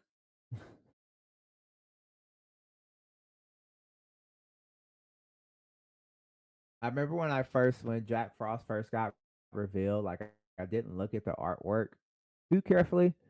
And I was just like, it says Jack Frost, but it looks like Jack Skellington to me until I like looked and seen like, oh, it's a person with like headgear and armor and stuff on. Oh, you're talking about, who? The Jack Frost. Oh, okay. Like at a quick glance, I didn't like fully look and realize it was like a person. I was just like, it almost looks like Jack Skellington a little bit. Oh, from a distance. Yeah, just not that long. And then I actually like looked at the picture and just like, no, that's not what I thought. Just Yeah, lost against the other Aurak.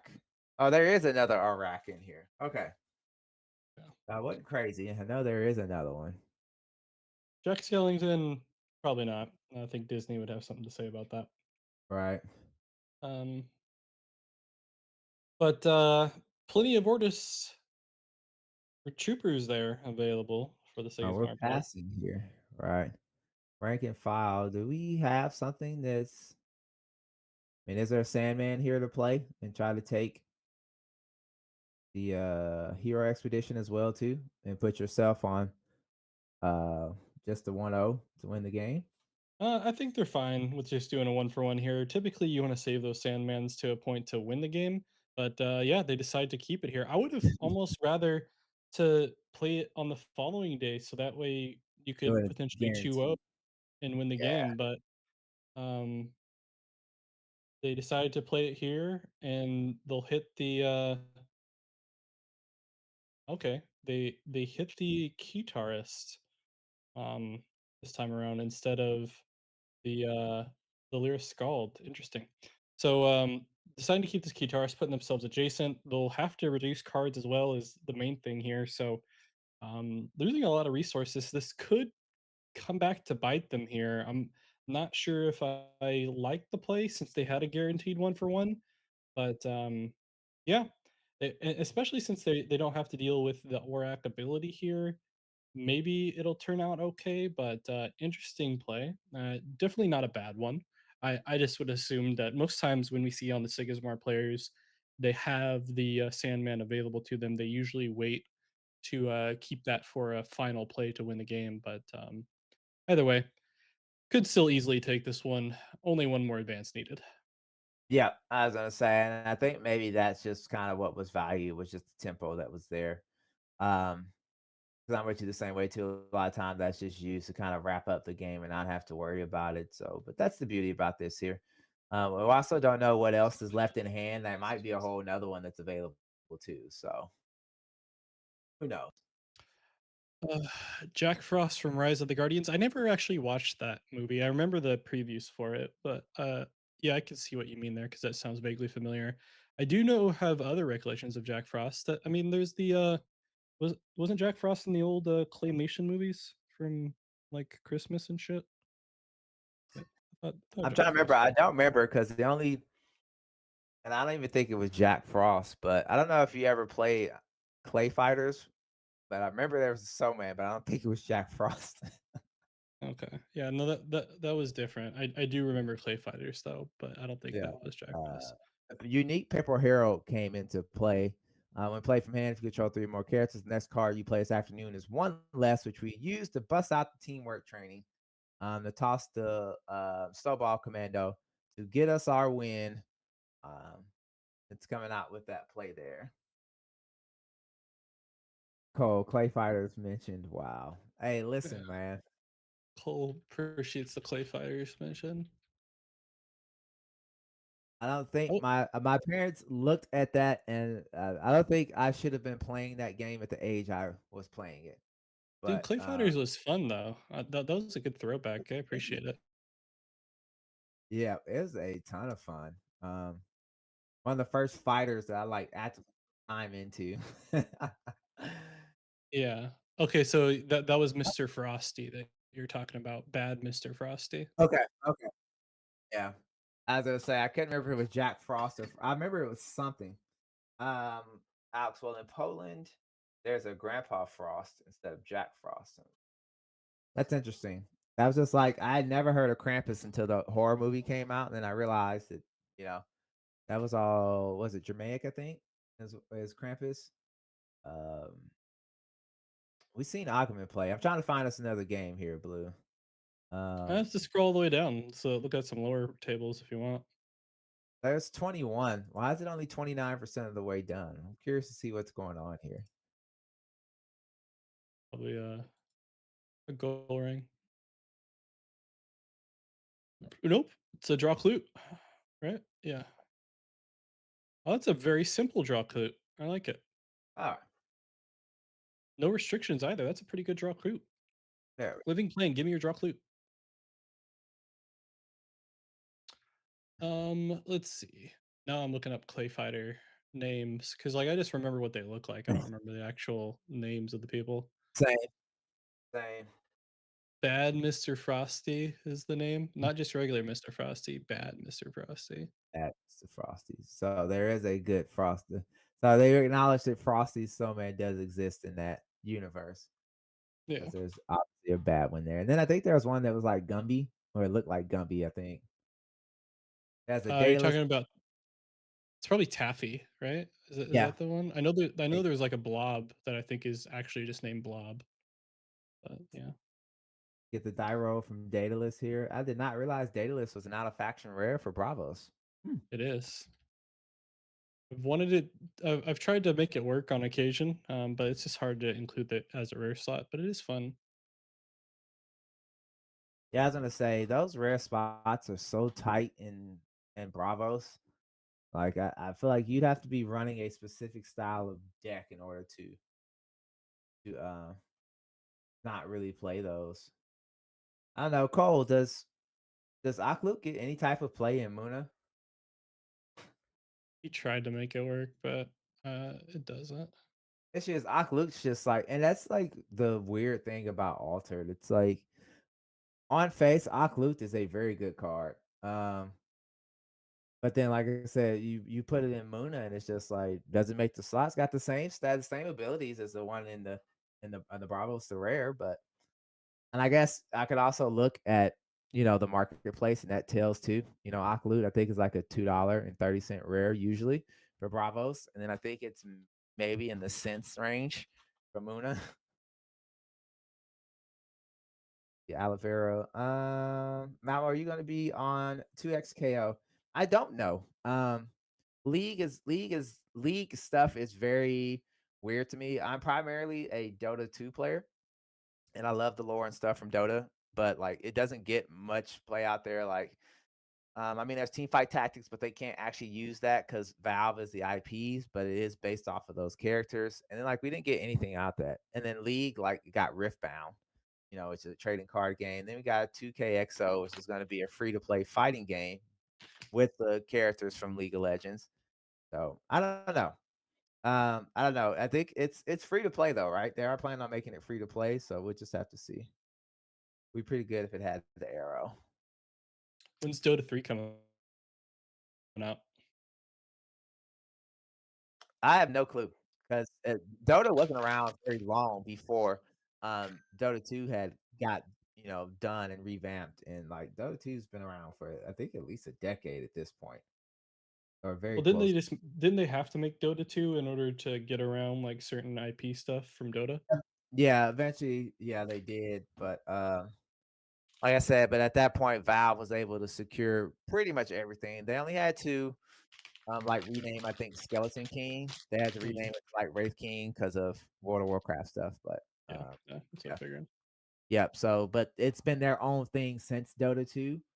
Yeah. Uh, but they've like done map changes. Of course, we've got heroes, but done map changes and stuff. But there hasn't been like another big overhaul of making like Dota 3. So Yeah. Alex said, I do like the world of League of Legends or maybe Champions more, but I do prefer to play Dota. Unfortunately, my friends only play League though. Yeah, Dota 2 came out in 2013. So it's 2025. So we've been playing this for 12 years now. Um, the Keylon counter gets played here. What are we using it on? Valerian Skater. Talarian Skater, big Talarian Skater. Um, Interesting thing about this Fin deck is we don't get to see that Magic Slave very much. I think some folks tried to throw Oh, it in there on occasion, just to get some fun little double advances. It's always fun on BGA too to see your little counter move really fast, opposed to just that slight little move, because the animation has to happen in the same amount of time, so the counter actually moves faster to get the two oh, advances. So always fun, but we may get to see that here, depending on if the Basira allows it, but it doesn't seem like that's going to be the case. no, don't think so at all. Yeah, and then it says Dota was also behind Warcraft, so it's hard for new player base. Yeah, no, they definitely revamped the new player experience. I love it. It doesn't feel like it was. I played Dota for years, and I went to League, and League honestly felt too easy to me. I feel like I had much as control as my character as I did over at Dota, and I went back. But I do love like Lee's character. Like Misfortune is my favorite. Slays are fast. Yes, they are. I'm curious to see how much we're going to commit out to make sure that this Slay doesn't, go zooming along here. So it is a neat card. I feel like Slay is kind of like a win more card though. Um, I know in theory you would like to play it to come back, but you're committing quite a bit of resources when you're needing to play that at 3 costs. Doesn't leave you much room to play your other cards. And people are gonna hard stop that. So at the most, you're playing that, and you're probably only getting a 1-1 trade usually. Indeed, League did bring over WSD though, so if you ever want to get frisky on it, now's the time to do it. Um, Yeah, Slay is fun.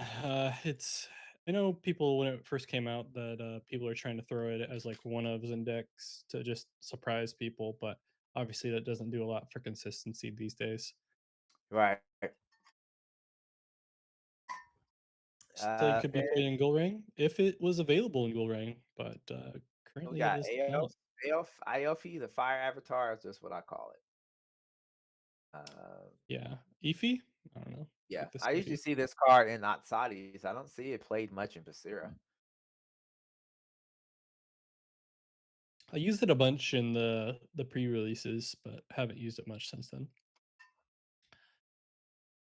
But Basira able to take a lead here.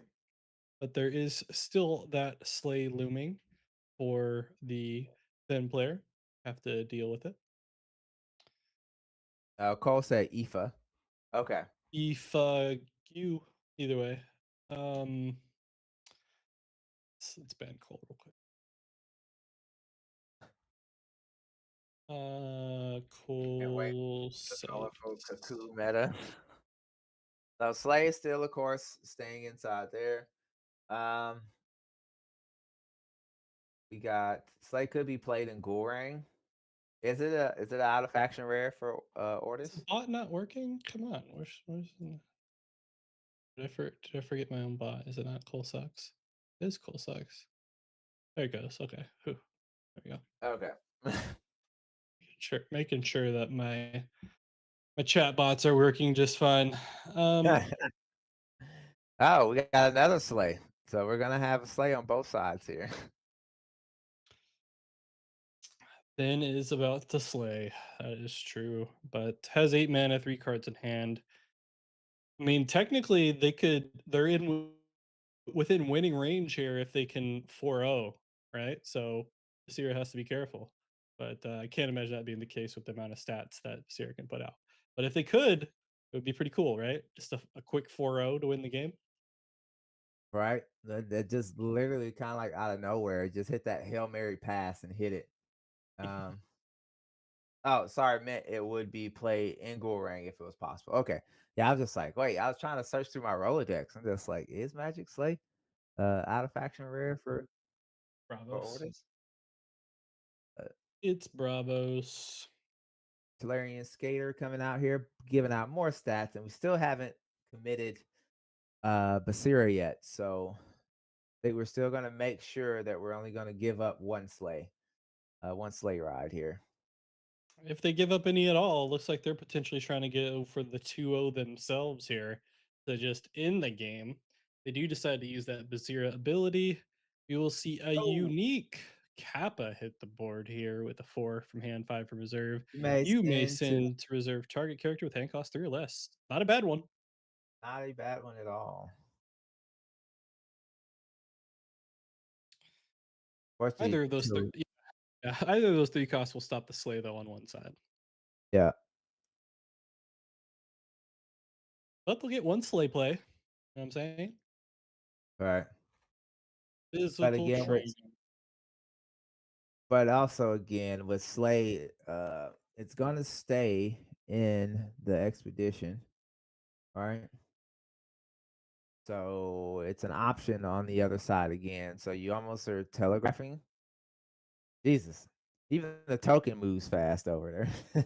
What I was trying to tell you, it has the same, it needs to do the same progression and the same animation time, so it moves really Yeah, fast. that's funny. I haven't seen it until then. Korabi said, "Okay, chores time now. Good luck, Jen. Gold, thanks for stopping by. Always Or fun to not. have you in chat." Then maybe Slay Yeah. will be the play with the new Bravos hero. Slay Uh, could be the play in the hay for the month of May. What do you say? it could be. Ran not over till it's over. Yeah, it's it's tight. That Slay play has Tomai or Toma. What's Toma this? goes in, returning a card. When I go to the reserve from the expedition, you return a card other than me from your reserve to your hand. So it's just card return essentially and Yep, solid stats. So yep. surprised they didn't Busting out decide to the Elon sabotage counter. either. The little mouse. Oh yeah. Especially since they're about to get occluded. Ooh, that's why we play our cards from reserve. Gotta see that coming, man. I'm gonna exhaust the Sierra here. I'm sure. No, yep, we're good. Didn't have to exhaust Basira because of the Keylon counter. I forgot. Oh, card exchange. This will be a good one. Probably pick up the mouse, maybe? I don't know. Yeah, we can pick up either or and play them this turn. Oh, they picked up the Hatter. Interesting. Can't play that Kappa from reserve. So it'll be a Hatter play onto the companion side at this point. I guess it's just because of the stats line up really well for the companion between the mountain and the forest terrain. That they Yeah, might they're want to gonna. be able to do some splitting, but makes sense that they would want to win on the sleigh side. Yeah, we're going to try to force the arena here, which might be the player. Basira getting awfully low on resources here. I mean, the issue is here that with the Hatter play, we will see some removal happening with Oh the yeah, with mana that eruption. that mana eruption there. So yeah, I don't think Yeah. there's any way out of this one. Yeah, it doesn't seem like they'll have the ability to do anything based off of that. So likely will be a GG with Basira taking the victory. Currently has enough stats to advance, but with the mana eruption, it will not matter. And we will see a win here for the Basira player. Although it was fun seeing the Finn play the sleigh and maybe try to get a win that way. Slays. Yeah, I think at least one Slay play, like you can get Slay to pop off at least once a game. I think you put yourself in a decent spot. Like, all right, they're finishing up formalities. I'm going to go hop back and see what else we got going on. Sounds like a I feel like this plan. was a fairly long game. So why is it taking so long to load the tournament table? Well, the game is still going on. Rare Cuisine says bound at look. Aklut. If Um, anything wins too much, ban it, right? Or we love if it Aklut here. Uh, inconveniences any individual table player, ban 21. it. Table 21 is the last one, but they're already close to like 90% being done. It's already over. Here, let me refresh and We have 4. refresh. Gus the Oh, there's Gus. All right, you pick this round for us, Blue. I like the alternating thing we got going on here. All right, let's go all the way to the bottom. Table 35. Why not? 35 it is. And then once I get the table up and running on stream, I'm going to go refill my water. Grab something there.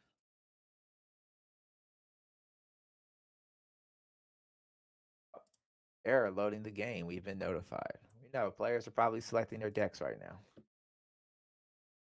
Gus said ban Bluetooth. Oh, I see you already responded. Gus, you literally just came in chat and you're already causing problems. Yeah, don't worry. He's not going to be causing Already. any more problems because banned. All right.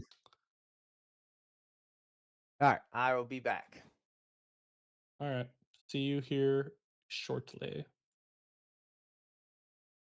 All right, we get to see some Trace versus Goal Ring gameplay. Haven't been able to see Trace very much this particular week, so fun to see what they can produce here as we get the good old fashioned Goal Ring gameplay. Nice little 2-1, and be able to stop any Trace advance as well as a sabotage here. So should be able to sabotage potentially either the Grims or the frozen delivery. Not a bad play. So they will go for the frozen delivery. Not going to give Trace any more resources than necessary. And good start off here for the goal rank player. Not allowing any advances, not allowing any type of resources for the Trace, and now Trace will have to use the Grims if they want to start gaining counters. I don't know if they want to do that quite yet, but we'll see. Um, Trace deciding here on mana. Goring, more than likely, I have to imagine, is going to put out the Legat again to try to get another sabotage if they can manage it. But they only have 4 mana to work with, so that means they'll likely have to do a 2 mana play. If they have the field reinforcements, that might not be a bad one, but for the time being, they don't. So they're going to throw out the Ordis Attorney.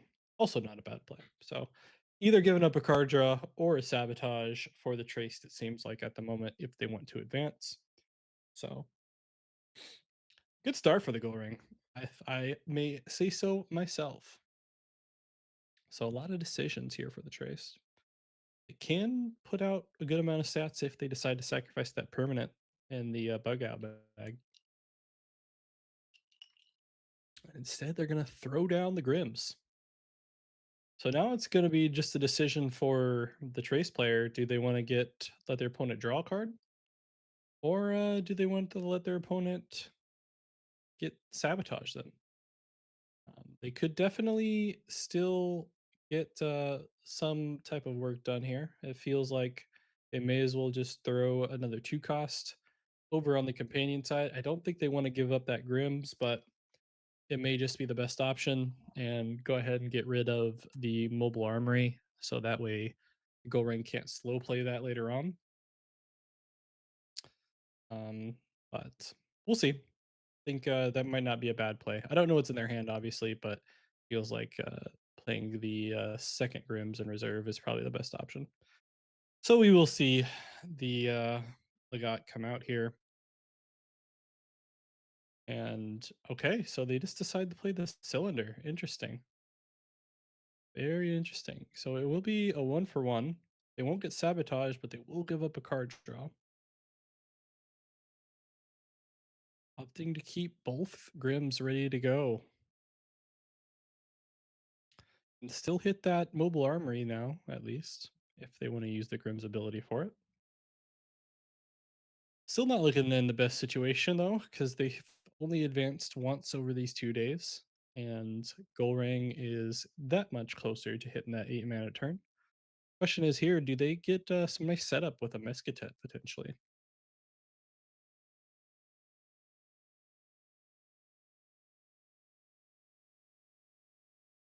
Really quick mana decisions here. And we'll get the starting off of D3 here with the Trace play. Are they going to throw out a Grims immediately, or are they going to go with the card that they have in hand? It will be a Grims play. And will it be for a Brass Bug or getting rid of the mobile armory? Finally get their first scrap counter too. I just didn't even think about that, but first scrap counter here for Trace on day 3. Not ideal for them. As they do decide to target the bug out bag for the brass bug. Surprised a little bit there.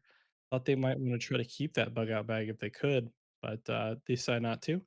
Field reinforcements does come into play for the goal ring player. Since they are ahead on one side, they are going to, only get the card draw out of it, and we'll get a Keylon Elemental play that does not have to follow through with the card from hand to reserve because they just don't have any more cards at hand, and, honestly, if I'm the goal ring here, I'm kinda happy with this. I'll throw out the attorney, get a card draw. My opponent's still not advancing, and I let them advance on, the companion side. Oh, I forgot about the boost from the key on cylinder. Still double advance for them, but, still not bad because, they'll be able to play that field reinforcement for some draws and, put themselves in a really good position, whereas the Trace is gonna be pretty limited on resources with only 1 scrap counter, for, day 4 at this point, so we'll see if they're able to work These it out.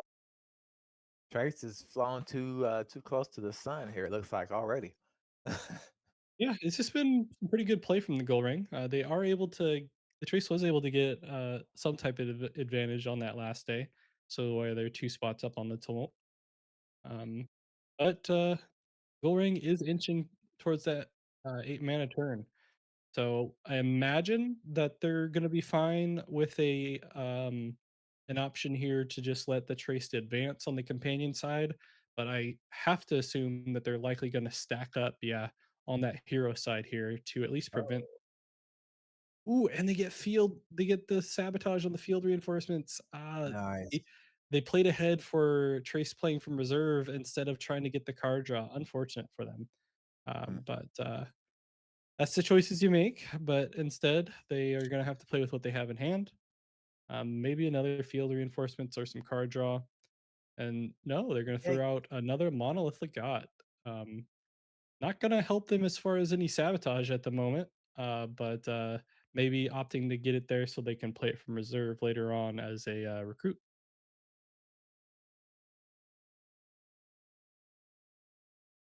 those. Trace Ah, finally gets their second scrap counter. We'll be able to that get a third here if they so choose. Well, I also realize this is a rare staff clerk, so they can do target expedition for the recruit, and they're just going to go ahead and pass, believing that the Trace doesn't dare play the Grims to get in advance. They could, but they don't think they will. They think they're going to save it. yeah, because you're essentially putting yourself top decking 'cause of absolutely not having it essentially no scrap counters to do anything with. I mean, he may as well do it though, because that Legat is ready and it'll just sabotage the Grims if he doesn't do it. Oh, yeah, that's true. So he's So kind might of as well at least forcing get an advance out of it, yeah. he's forcing him to play the Grims here. He's gonna play it on that side, but this will just cause another recruit to be able to be played, and nothing's gonna happen. The, staff clerk coming in clutch here, so either way, it wasn't gonna matter. Um, I'm interested to why the, Trace didn't just, sacrifice the jammer, to be able to have the stats needed, Yeah.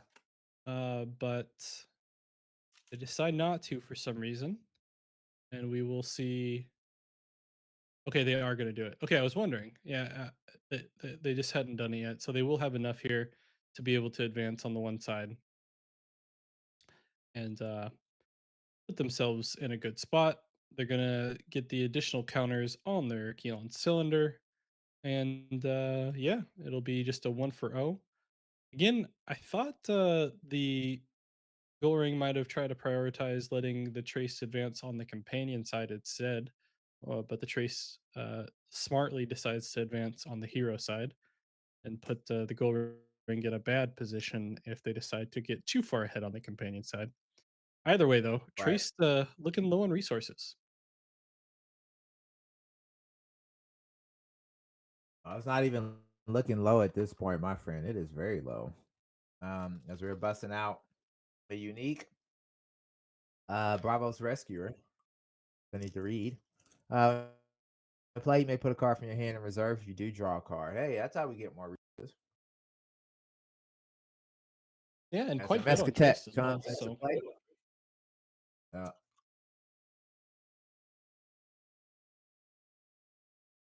only a common Grim's available for the Trace player, so won't be able to hit that Mescatet, but we'll oh, be able to give some other options here. Could go for the mobile armory, and it does. yeah. And they're going to go ahead and stack up on that hero side again. Pretty smart. And as a response, the Golang player will go ahead and try to block and sabotage that unique and just constantly leave this trace with less and less resources and still hasn't hit that fifth scrap counter. And guess what? We're on the 8 mana turn for the gold ring player because the trace decided not to mana after that previous day and only having 2 cards. So not Right. looking too great for the trace despite being up 3 spots on the tumult currently. There was ever truly a war of attrition. This is the very definition of that.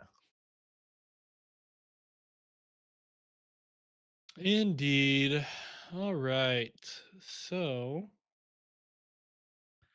we are 8 mana turn. It's time for Gold Ring to start taking off here.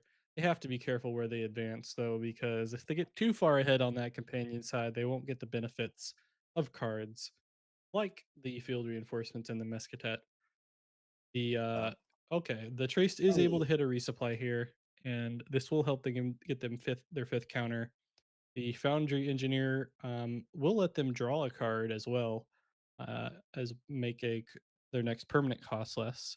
So not a bad play, but they will have to deal with that Staff Clerk that is gonna make playing cards from reserve not ideal for the Trace player. I have to yeah, imagine the Goal Ring included it in this deck specifically for the amount of Trace play that they saw. yeah, it could have been that or just was play in general. So, um, yeah, honestly, when your whole MO is pretty much countered by one card in play, it just feels bad.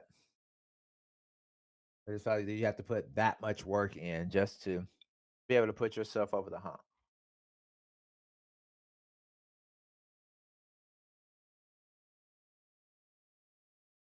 But if there's ever a card to find in reserve, it is a freaking Dr. Frankenstein.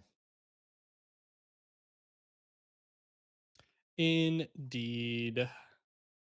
So we'll see how it turns out. But it does look like Goring is going to be able to do quite well here. Just a question on if they can keep the traced away from advancing too much. And oh my gosh, Oh, a rune's Rune's testament. Testament? Don't get to see it that often, and especially when your opponent is trying to give you an expedition and you don't necessarily want to take it. Um, this will be a big play here for the goal ring player. What a play! I'm excited to see a Rune's Testament. So they will be able to get a double draw here. They're going to stack up on that hero side to hopefully prevent or at least go one for one with the trace player. And be happy with how things turned out because they'll get 2 cards drawn and they'll, get to advance. I imagine they may have a 1 cost here as well, maybe a mobile armory that can stop the trace. The trace can still use the hero ability here as well.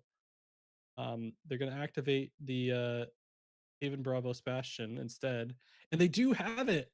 They have the Oh, 1 cost from the Aegis Templar, so they will be able to go 1-0 here and get 2 card draws. What a play with the Rune's Testament.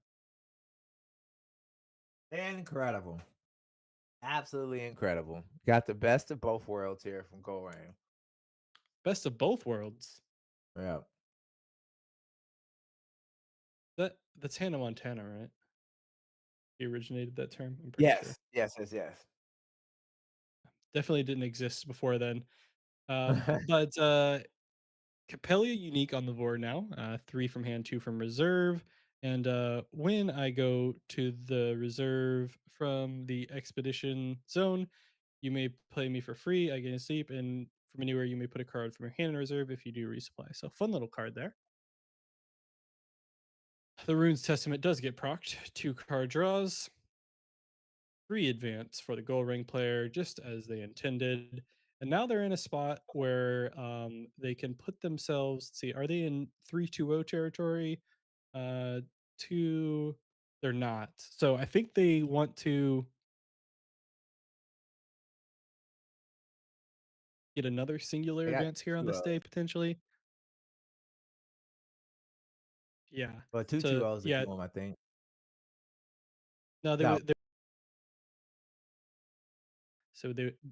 So they I think they want to Three, kind of three. just win one side. Interestingly enough, the Trace decides to finally go on the companion zone, um, which is probably where the goal ring would prefer to give things up. So I think the goal ring is going to be fine with maybe a 1-for-1 this time around, if they want to just give Trace the companion zone.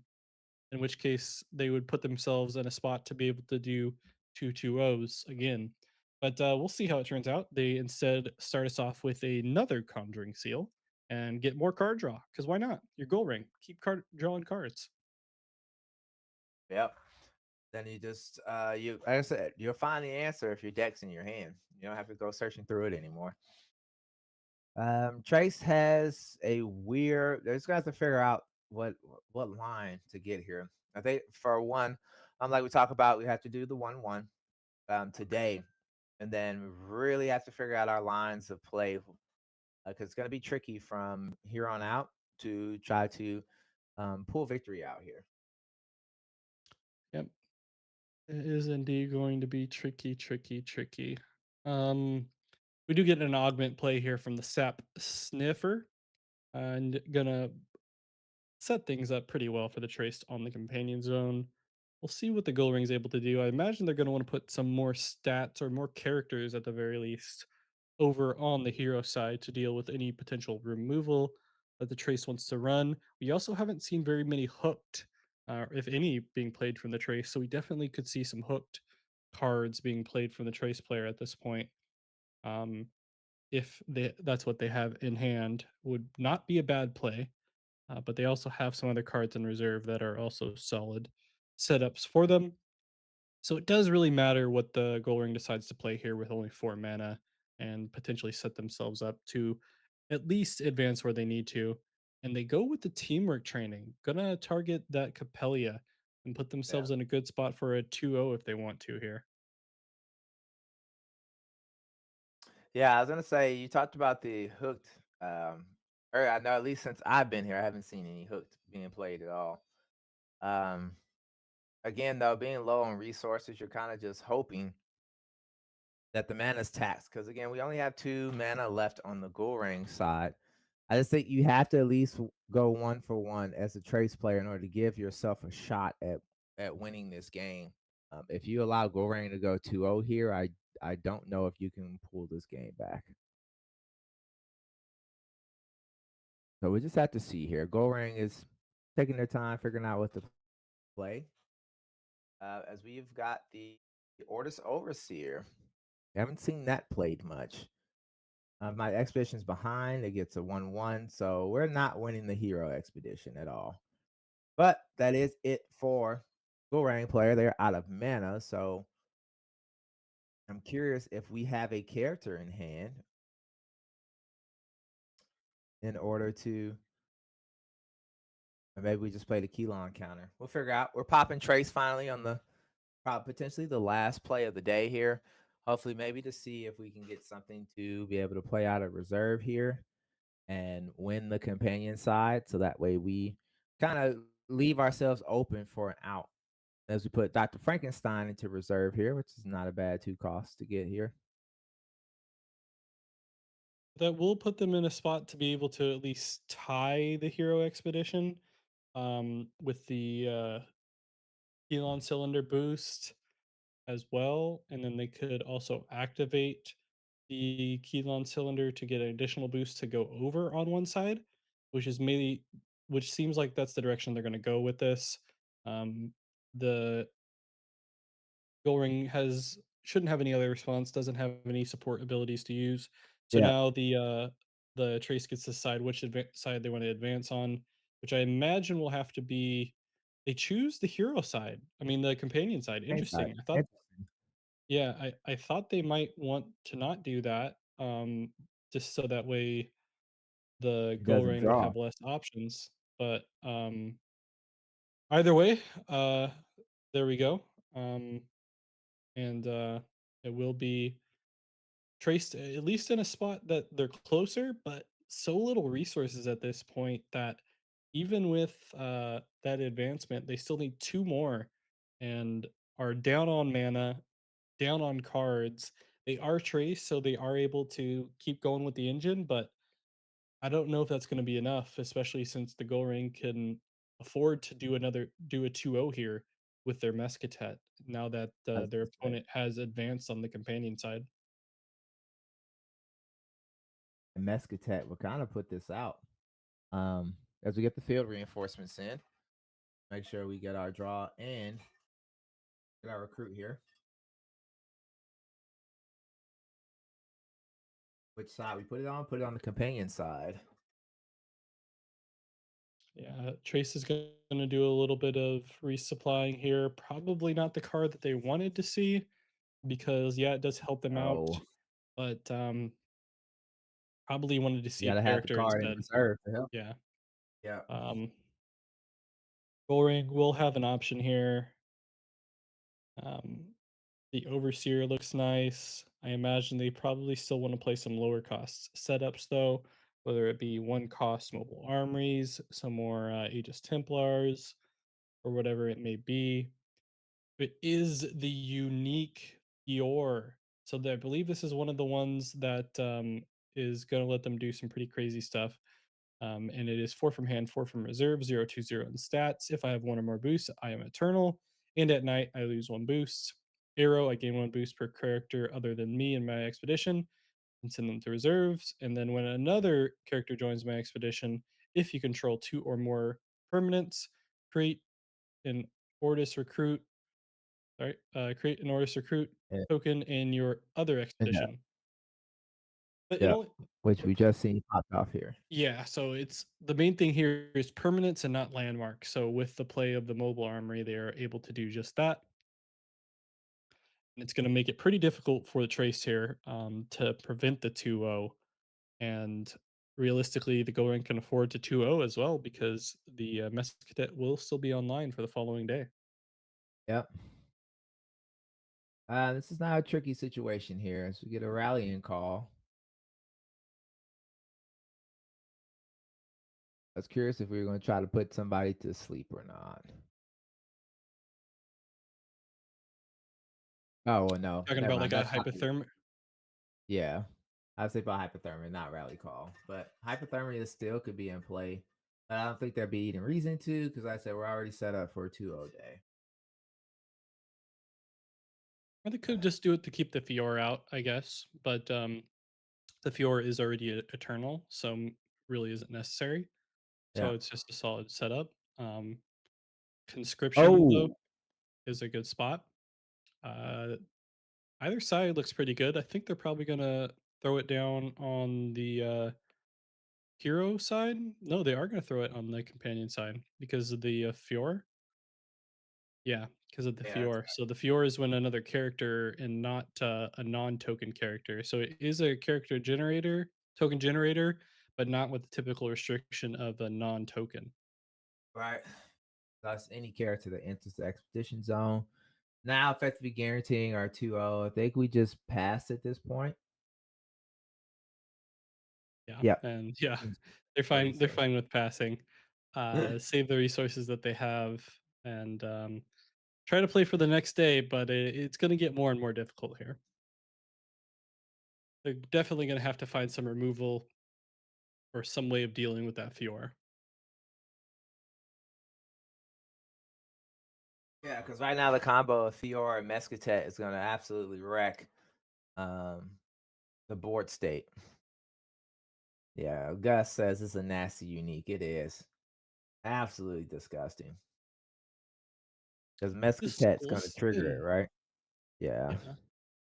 No, because that permanent's gone away. Oh, yeah, it needs a second one. Unfortunate. Yeah. It didn't double advance. Yeah. If they didn't double advance, they'd be uh yeah, they'd be opening with a nasty but two orders recruits on each two on each in each lane Yeah. if the permanent stay. So he'd have been starting off with fours on each lane, then plus Fior. Would have been a nasty, nasty setup day. Indeed. So we'll see what the Trace is able to do here. They're not in the greatest of spots. They will resupply into a Gibble, which will help as far as the support ability, but I don't imagine they're going to be playing it straight up. You get the standard second permanent out on the board now, ready to go.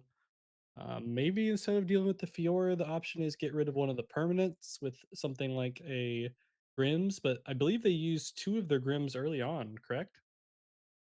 Yeah, I want to say that they did, and I think one was a common um early. On. No, we're fishing. Oof, look out bag.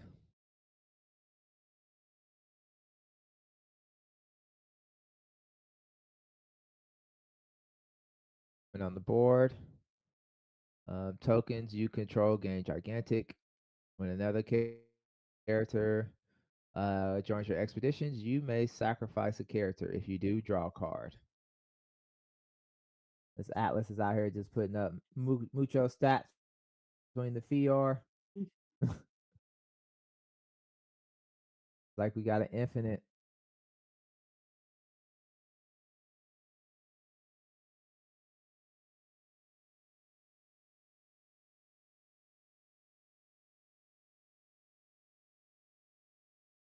Sacrifice draw Yep. card. Sacrifice draw Yep. card. We got an infinite.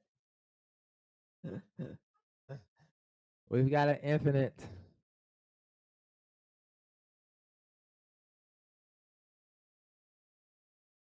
Draw the rest of our deck.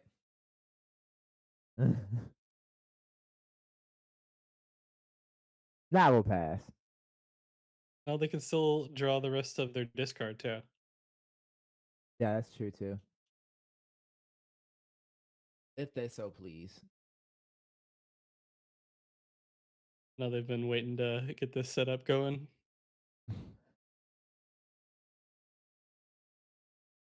I'm going to check. I'm gonna mess up. It's gonna mess up the window, but I'm gonna check.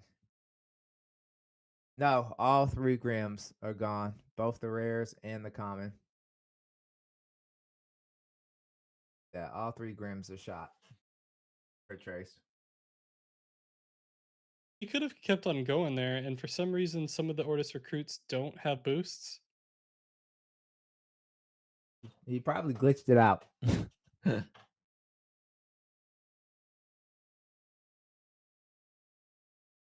So he's able to create another. Gonna create another loop that this stops when he wants to. this is this this is something. No, yeah, it's an infinite because the tokens are gigantic, so they are technically joining the Fiora's expedition, which is causing them to be able to be sacrificed and including a card draw. So anytime they're joining the opposite end, they're still joining the other end, and so they can keep on going infinite. Technically, um, that's the infinite, and he can also include that with the card draw if he wants. Um, so he could draw his whole deck as well as just keep on going forever on the tokens. And the tokens are getting really small on the left side. look at these numbers. Look at these numbers. So, I mean, there's no reason why he can't draw his entire deck here. Um, but gonna keep on going there. I'm still confused as to why there are one drop recruits that it has to just be a bug where they didn't recognize them kind of thing. Yeah, yeah. So he's gonna go ahead and stop here. Trace is still gonna play. God bless him. Um, maybe But hit him with a hooked. Hit him with the hooked. yeah, he needs an entire expedition hook is what he needs. Oh, I think Wowza finally passed because they are going into negative time, and they could still technically lose if BGA wants them to lose. Oh, yeah. Imagine Yeah. getting an infinite on the board and then you still lose because of BGA. That would feel oh, talk about epic feels bad, bro. Like, I pulled off my infinite, but did you win the game, though?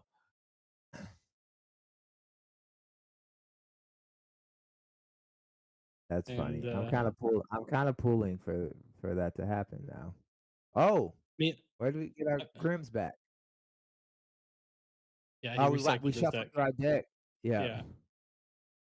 Another reinforcements. See, I don't know why Wowza is playing here. Like, pass. You have this. You have this one here. You're just giving your opponent more time for them to play out here if BGA for and lose on time. Maybe they don't care, but just pass. Gus with a casual brag over here. I remember having a 21 card hand and Silas only gaining 20 boosts, and I know I sequenced it correctly. I don't know why we're doing this. It's gonna cost us the game. Like, there's no point. Maybe You they're gonna just say doing it to do it, and they know they're gonna lose. But like, even if you 2-0 here, BGA could end the game at any point here. you have to do all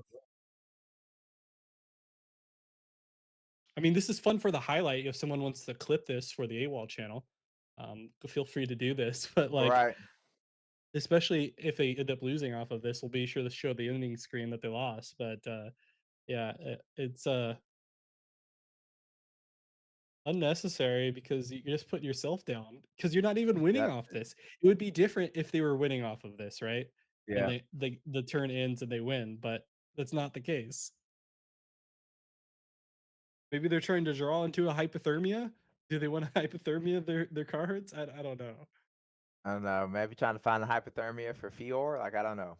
I don't know. They don't need it for Fior. Fior is gonna Oh, eternal we passed. Oh yeah, he's eternal. Yeah, I don't understand. the Atlas, but like, oh,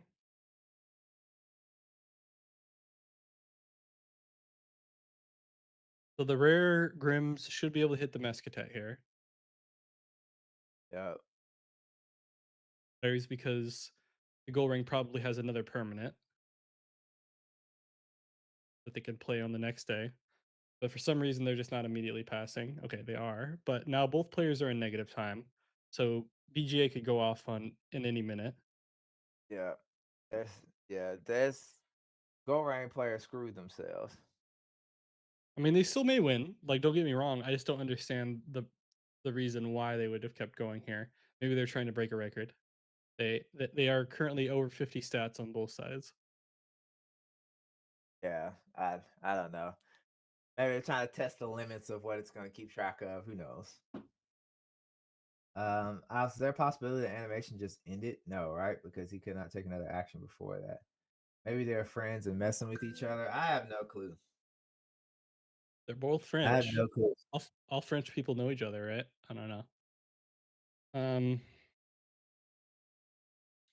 so currently, how many cards? There's 5 cards left that the Gold could get between their deck and the discard, Yeah, which they definitely can play once the Atlas comes out.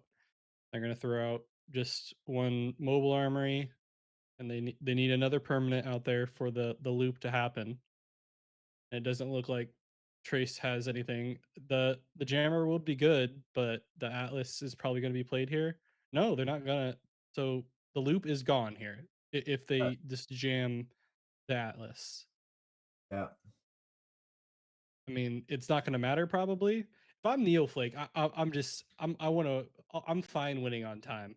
Like you're gonna Right. make me sit. You're gonna make me sit Right. through this. Uh, I'm not gonna. I'll. How much time do I have? I have. He has over a minute to play with, and hope BJ ends the game. Yeah. Decides not to jam the Atlas, so maybe he wants him to do it, so that way he could spend more time doing this bullshit. Yeah, sure. Take more time. Yeah, it's definitely. It's not me that timed you out. You timed yourself out. You wanted the infinite, not me. All right. That it'd be even the icing on the cake if they just put what happened in the chat. Like it's not who has the lead, it's who has the remaining thinking time. I'm curious, how would they play this card in person though? Like, do they own enough token orders recruits to be able to play this? Or Probably they just be have to put faster because they could probably just just they would just write a number down on a piece of paper and end it. And guess there it what? is. Yeah, Ha, ha, ha, ha, ha. Neoflake wins. Good. Uh, What you get. I Either am way. sure we're at end of round. I am sure. Let me switch screens real quick here. Well, I'm glad I picked that game, but we got to see something interesting at the very least. We're in round 5 now. Okay, Yeah, that's that was a hilarious to me. bottom table. So WowZow probably doesn't care and just wanted to do it. I'm sad that we had to watch it, Could but be. glad that we know it exists. I haven't seen these two players at table one. I don't think. I think I kind of want to head there. Currently we have 7 undefeated players. So yeah, if we haven't seen them, let's watch them. Table 1. All right, table one. It is. Go to game.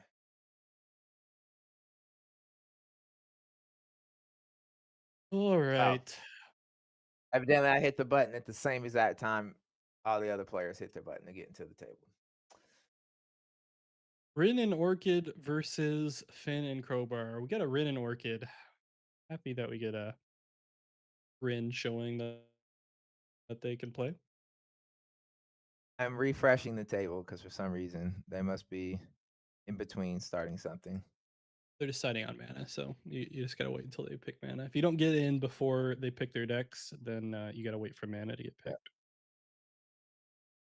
I'll just keep So refreshing. yeah, it's almost done, I'm sure. So sorry for that round, that last round that everyone had to sit through. Um, but WoW's out trying to prove a point that they can go infinite. Um, yeah, it's definitely not easy. I would say, like it took some setup. Right. Like It took a perfect setup. they needed that Fior has restrictions. It costs 4. You need to have a good amount of recruits so that way it what did I just hear in the background? Feels like that's a sound I've heard before. No, you've heard my ring camera. I still can't get into the table. Have they decided on their mana yet? No, they haven't.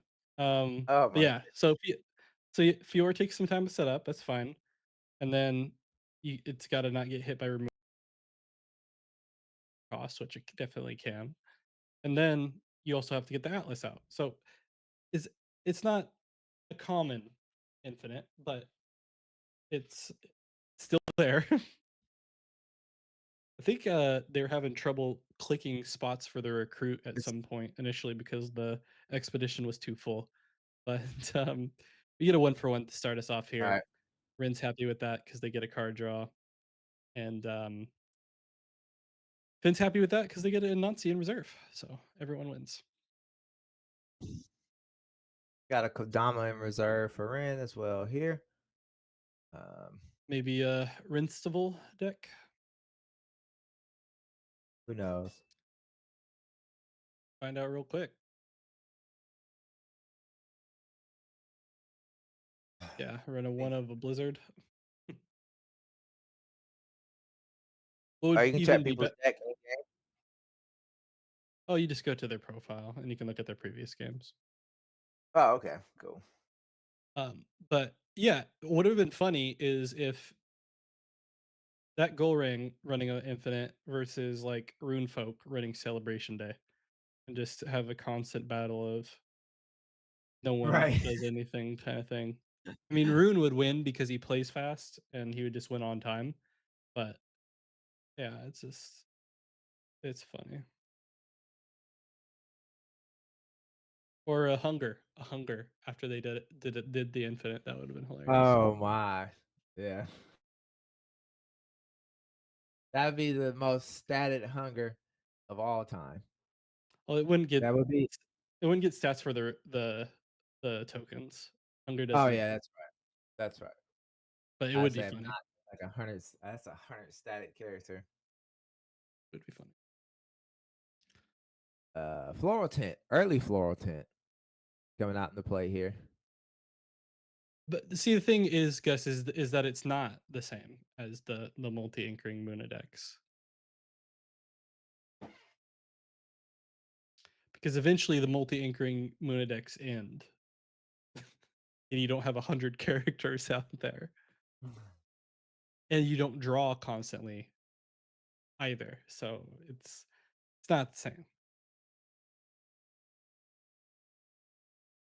But yeah, this one's not even worth a ban though because it takes too much setup, and there's probably so limited amount of cards that are similar. I know I've seen those Fiors before, but obviously the Atlas is a very specific one too. Yeah, we also see common spindle harvesters as well, which means this is almost a dead indicator that this is a festival deck. I haven't checked it yet, but if I see common spindle harvesters, I'm assuming it's a festival deck. And then we do see Sap Right. Duende come into play here, which is a pretty nice play. We'll lose some cards here off of the advancement, but I'm sure the Rin's fine with it. Be able to get through their deck.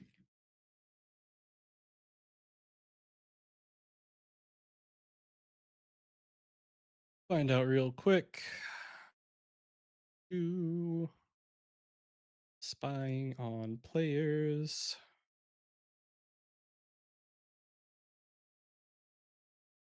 Um, yep, Kodama's coming out here. I have the fleeting.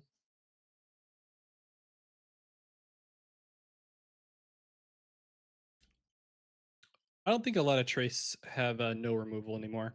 I feel like a lot of them still are now including removal to some capacity and not just using hooked.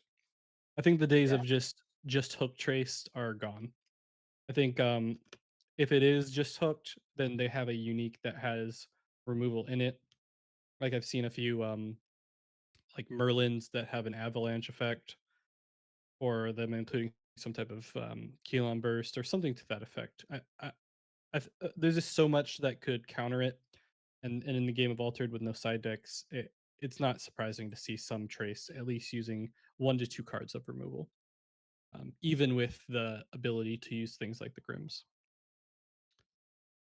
Um, Not to say that there's not any of them that do run no removal, but I feel like more often than not, there's at least 1 to 2 cards used for removal, and if not, then they have a unique that removes. But yeah, um, we get an anchor on that spindle harvester. Good setup for the Rin. Won't be able to get any card advantage off of just advancing on that side, but they doesn't look like they will either way. And it will just be a 1 for 1. So Rin's still ahead on the board here, despite being more than likely a festival deck. That's it's super But awkward. yeah, but that cloth cocoon is waiting in reserve. I imagine the Finn player knows that this is a festival deck, if they didn't already check, and is assuming it is, even if they didn't. So they'll be holding on to that cloth cocoon, keeping it ready just in case, and be fine with it, and just hopefully be able to take this game a little bit longer and out. play the Rin in the late game. Because the Rin is running low on resources, comparatively to the Finn at least. Finn able to use that Amale quite successfully previously. But yeah, still a lot of options. And we'll see how the Rin can play this. Yeah, they said we've got the floral tints back out now. Yeah, Got Sat Monday, but we don't have anything to swap boost it right now. Gotta get another they character could, out. but probably not anything that's ideal. Yeah. They could do a situation here where they play another anchored character, potentially on the companion side, and swap the boost that they have on their spindle harvesters to that character. Might not be a bad play, True. and let them card draw. But we'll see if that is the case. 'Cause they do have a large amount of stats where they probably want to try to get over that Haven Sarengar if they can. That has a good amount of forest, so that way they can start their using their hero ability more. But the Finn player taking a little bit of time here to make a decision, trying to figure things out. And they are going to play the aloe vera for the additional cost here. I think they're just trying to decide if they think it's worth it and what side they want to play it on.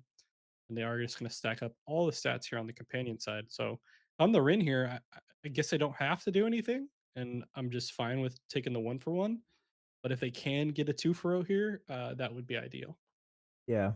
We just have to kind of play it by ear here.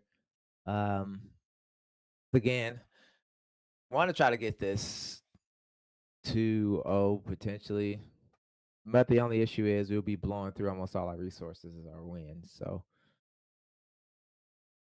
might just be okay just taking a one.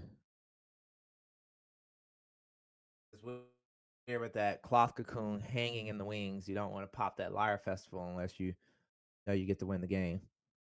So they do get to play unique here in the form of a Moon of Caregiver that lets you put a card from your hand to reserve if you do up to one target character gain sleep. And then because they put the Capelia to the reserve in that way, it automatically gets played for the sleep, and they're able to sleep that the aloe vera, as well as swap the boosts that were on the Haven Sarengar and get that two for one at Yeah. least at this point. So I think they're discarding the idea of doing a festival victory here. Happy to take a two spot lead here on the tumult and realistically putting themselves in a really good area to take this game fairly early before Ben can get online. Yep, I was gonna say, like I said, just kind of having that clock cocoon sitting there, unless it's like your active last play and you know they can't play anymore, you're just asking for your Lyre Festival to get deleted. So if that is the case, good change your pace here by Ren. And it may not even be the case. The festival may not even be in hand. We're just playing the best situation we've got dealt to us. And it's working out for them either way.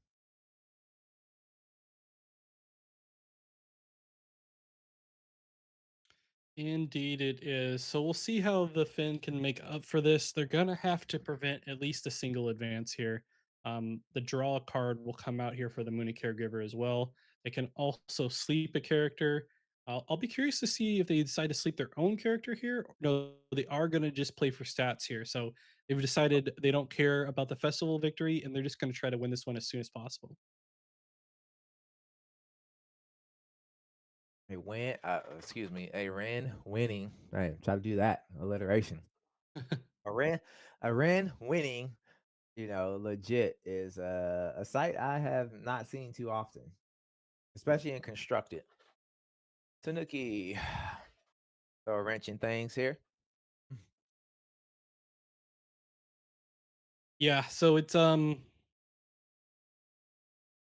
still not a bad spot for the Ren.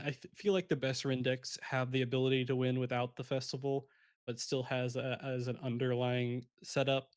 Midloner did it pretty well at the Canadian WCQ. I think made it all the way to the finals and did really well during Swiss doing that, but ended up losing in the finals.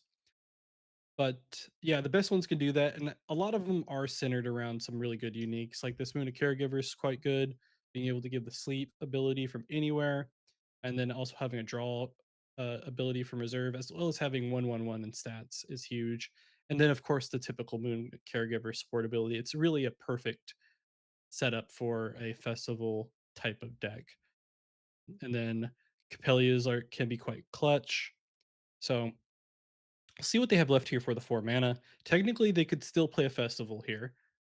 They don't have the sleep effect, so it wouldn't win, which would be curious to see if they had festival in hand and if they didn't decide to sleep the Capella could screw them over, especially if okay, it wouldn't have mattered because Finn plays a low cost here and still would have been able to cloth cocoon it. But it would have been funny if that was the case. But either way, Finn will have the option to deal with whatever the Rin is going to be able to play here. If the Rin can get at least one, I'm sure they'd be happy. And yeah, they're going to beauty sleep here as well. So no stats on the board for the Finn at the moment. No, but has definitely a solid setup for the next turn if they got some way to make it happen.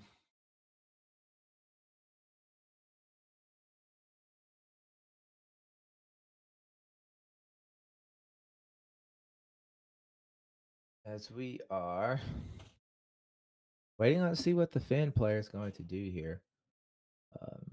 Because again, like I said, we'd have 0 stats represented on board. I don't know,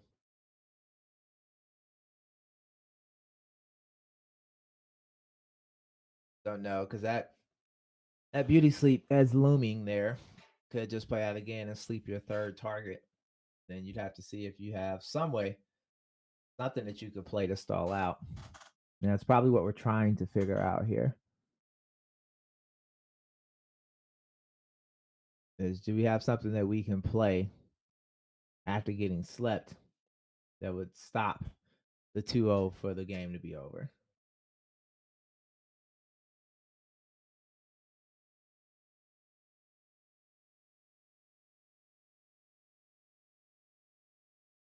I don't know here. It's taking as much thinking time as they need because again, it's going to be game over if you don't have the right play. Either the right card or the right sequence. Very true. So they are going to start doing some sleeping for themselves here with the Twinkle Twinkle. I thought they No. might decide to do something like play the Mole at some point here, um, Mm. just so that way they'd have some more card draw for future turns.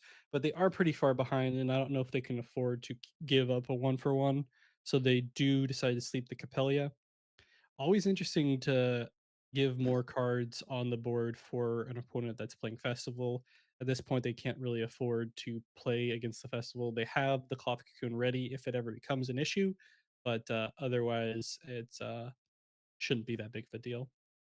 So we'll see what the Rin has. I think they were planning on using that Beauty Sleep for a second time potentially if they played Yeah. another character. So probably may just be at a point to where if they have another character, they play it, but if not, they're just passing here and dealing with whatever their opponent's going to be able to play. Because again, unless they play something, I'm trying to think of the 2 costs out of hand for Lyra they could play. Because it's very easy to win the forest on the companion side, considering how nothing in reserve that can be played right now has any stats enforced. No, we're just gonna stick with boosting them up. I guess our brand player is saying if you don't put mine to sleep, I'm gonna make sure they wake up a lot heavier. Oh, oh, good call. Because that skull could have been played to take the companion side. Or Hathor, not skull, Hathor. Could have been played to take the companion side if that came to be.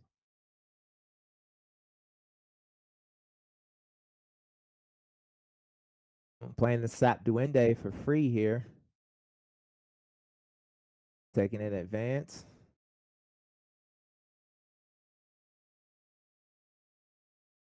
Yeah. Yeah. Ammo's talking about a misplay there. Yeah, unfortunate. Um, yeah, so it's interesting. Finn was able to accomplish what they needed there. Rin's obviously having to deal with the fact that they know that their opponent has removal. At this point, though, it almost would have been better if they had the festival. I'm curious to see if they've managed the festival or not. But who knows? Let's find out. Oh, You can't check mana, unfortunately. oh, that sucks. Yeah, I can check discard, but no mana. you could watch on the replay. Right, yeah, because I couldn't get into the room yet. So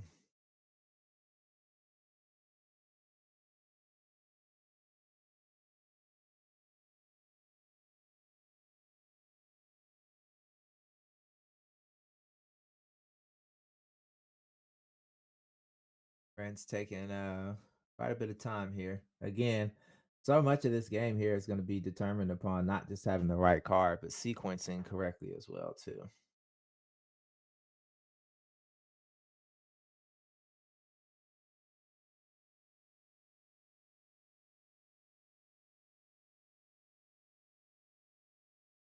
We've eaten up a minute over here, maybe even more.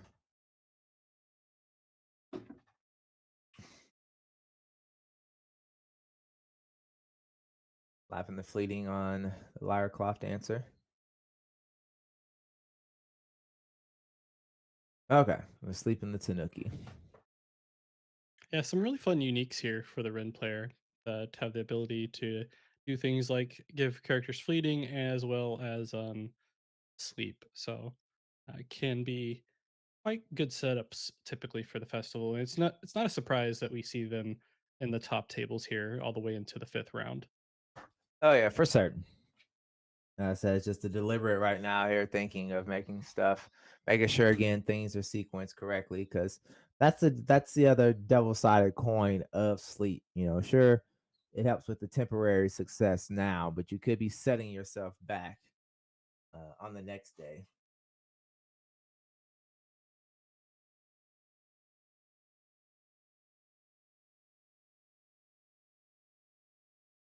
We do get the straight up play of the Will of the Wisp, but not always the situation that we do get to see. But it does make it a lot better, especially when you have that aloe vera ready to go. But there will be an immediate response here from the Ren player to just go ahead and sleep that aloe vera once again. I'm sure the Finn doesn't mind to a certain extent because they still get some resupplies, but they do have to be wary of the Ren taking the advantage of that and potentially getting a 2-0 here. Yeah, the 2-0 here. Well, a Ran 2-0 will get us the game here, but we'll just have to see. There's still two cards in hand, so I don't know. We don't know what's going on there. I think the Cloth-Coon either got picked up, Gus, because I don't remember seeing it going in a discard. Excuse me. I'll check though. I do not see the Cloth-Coon in the discard, so it probably played an ability and picked it up. Oh no, yeah, they did pick it up earlier. There was a sleight of hand. Okay. Sorry. Yeah.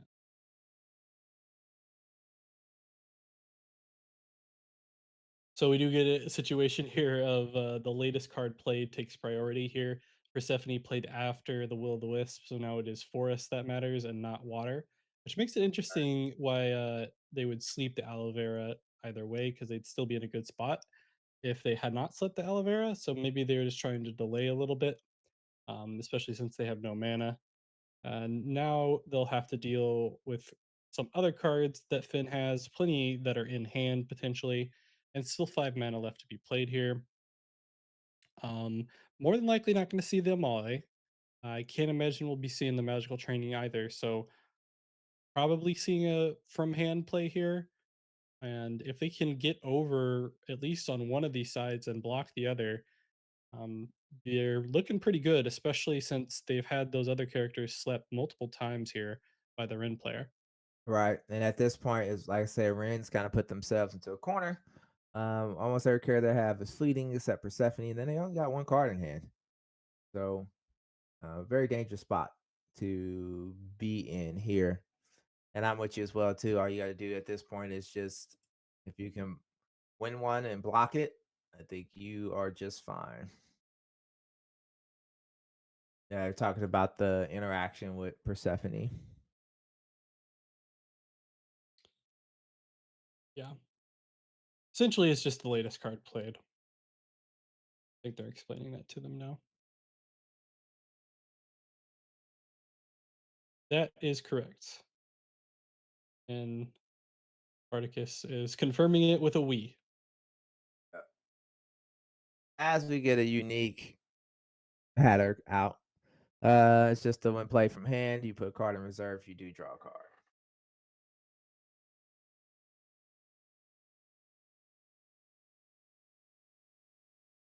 All right. So we will get the pass there. Um, then we'll decide what they want to do here. I imagine they may end up just playing the Incaster, or they could use it for cost reduction. Yeah, they will use it for cost reduction here. To be able to play a 3 cost, maybe a card draw. Nope, they're gonna use it to play the Hathor. Interesting. Okay.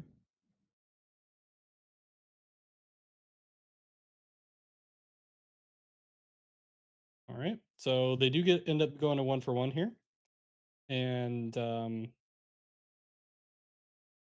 go ahead and send that floral tint to reserve. And now we're in a spot where both players can win with a double with a either a single or a double advance. Single for the Yeah. Ren, double for the Finn player. Finn is in a good spot though, because they do still have those cards in play. And I'm pretty sure the Ren has used things to sleep. Their last hope may be something along the lines of a festival victory, or just stack as many stats as possible on one side. They're going to try to see what they can find with the floral tint. Kodama, not a bad one, especially for Not stats. a So bad we'll see one. how that works. Yeah. But we do from hand reserve. If you do,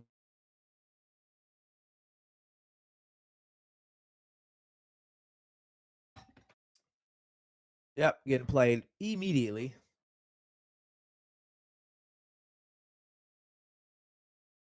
Gonna get boosted. Jesus, 689 over there. Side. Stephanie coming into play here.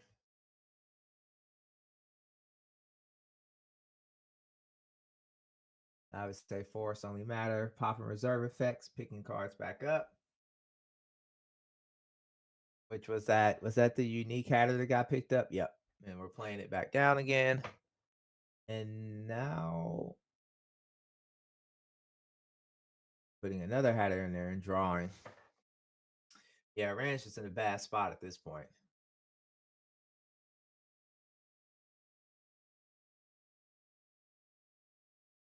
Yeah, because unless they had some free way to get a character slept, then they could have played the Lyre Festival. Lyre Festival is what, 4, I think, isn't it? yeah, it is. Yeah.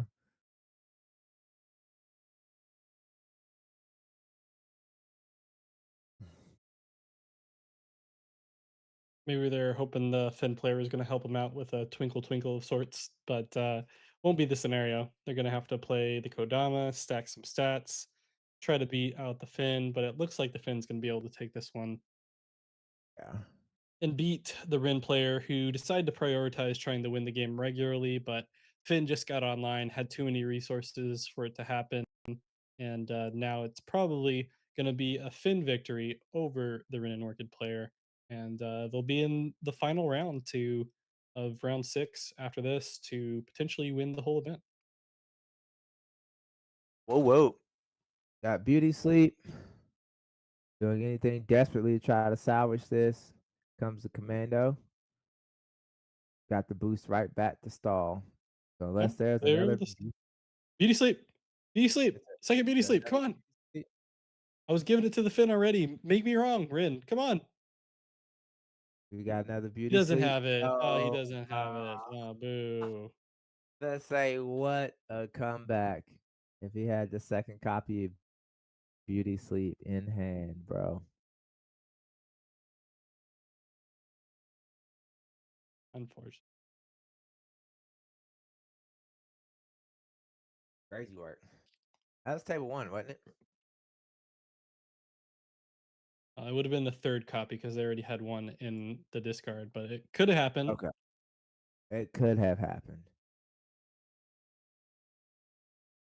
Curious to see if we see in chat. I'm hanging for chat. See if maybe he wind up drawing it right there.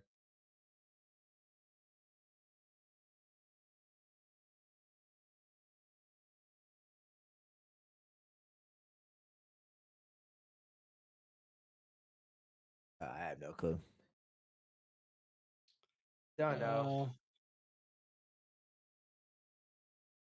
he's still talking about his previous misplay. No.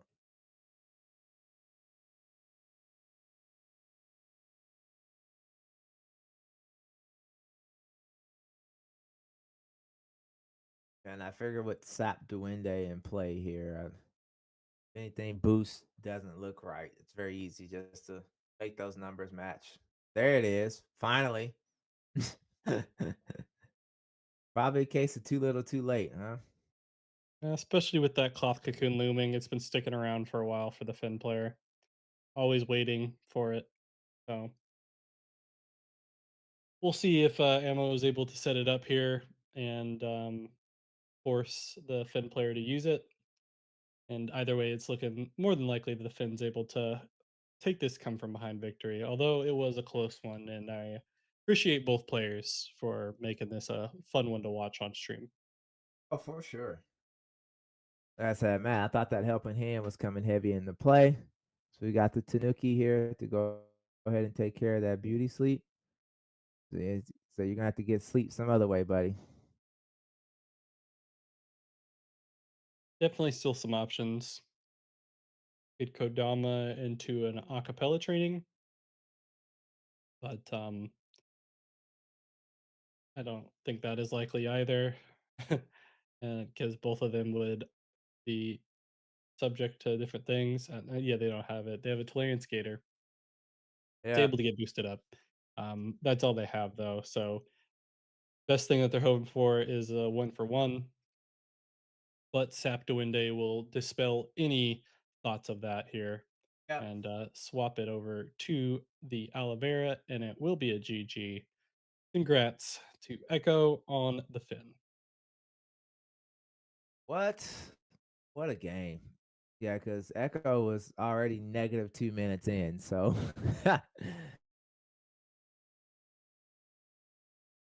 definitely was going to be pressed for time. Um, if that was going to be anything.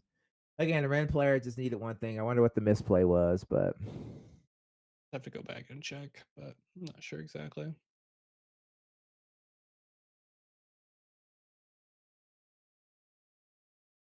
okay. Head back to the table, see what we got going on.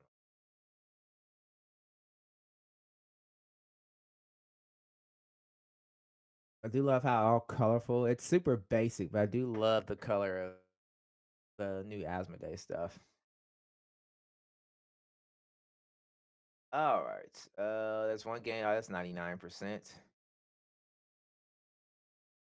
It's all done. We're just waiting for parents to post. Full All rounder right, Blue, there. you get to redeem yourself for round six. Yeah, but I tough, know I got to tough redeem game myself. because you picked our infinite Goran game. Didn't I pick? Did you pick that one or did I pick that one? You No, did I pick that think one. Never mind. you. Yeah, I Yeah, you did. picked that Yeah, I one. was just like table one. We hadn't seen them, so you got it. All right, we are here in the final one. This one's easy though because we pretty much just pick one of the top two here. So I don't believe we've seen Papet or Okton. So let's go ahead and take a look at table one. Both of these players Hold tight. are uh, able to potentially be 6-0 here, as well as Echo, who we just watched, playing against Showing Cracker 8. So, table one it is. Let's go to the game, see who is able to take this BGA Monday weekly number. What are we up to at this point? 15? 15. Yeah, this is week 15. Gus, AWOL if that season skater was the 3, Monday previous day, weekly it would. 15. Yep, week 15. All right, I'm still trying to get into the table, so I guess they are doing mana right now. They are indeed doing the mana. Oh, this is the final 6 round for everyone that's watching. After this, we will see which 2 players are undefeated and are gonna be the champions for the event. And then, yeah, see who's gonna be qualified for the invitational and see who wants to go that already, hasn't. And sure enough, we get some familiar faces here. Traced versus Kojo.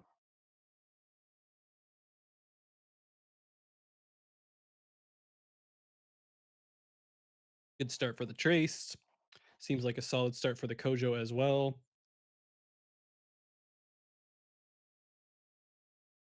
More than likely going to be either 1 for 1 or 2 for 2. It's a 2 for 2. Don't get to Yeah, see that very often. yeah.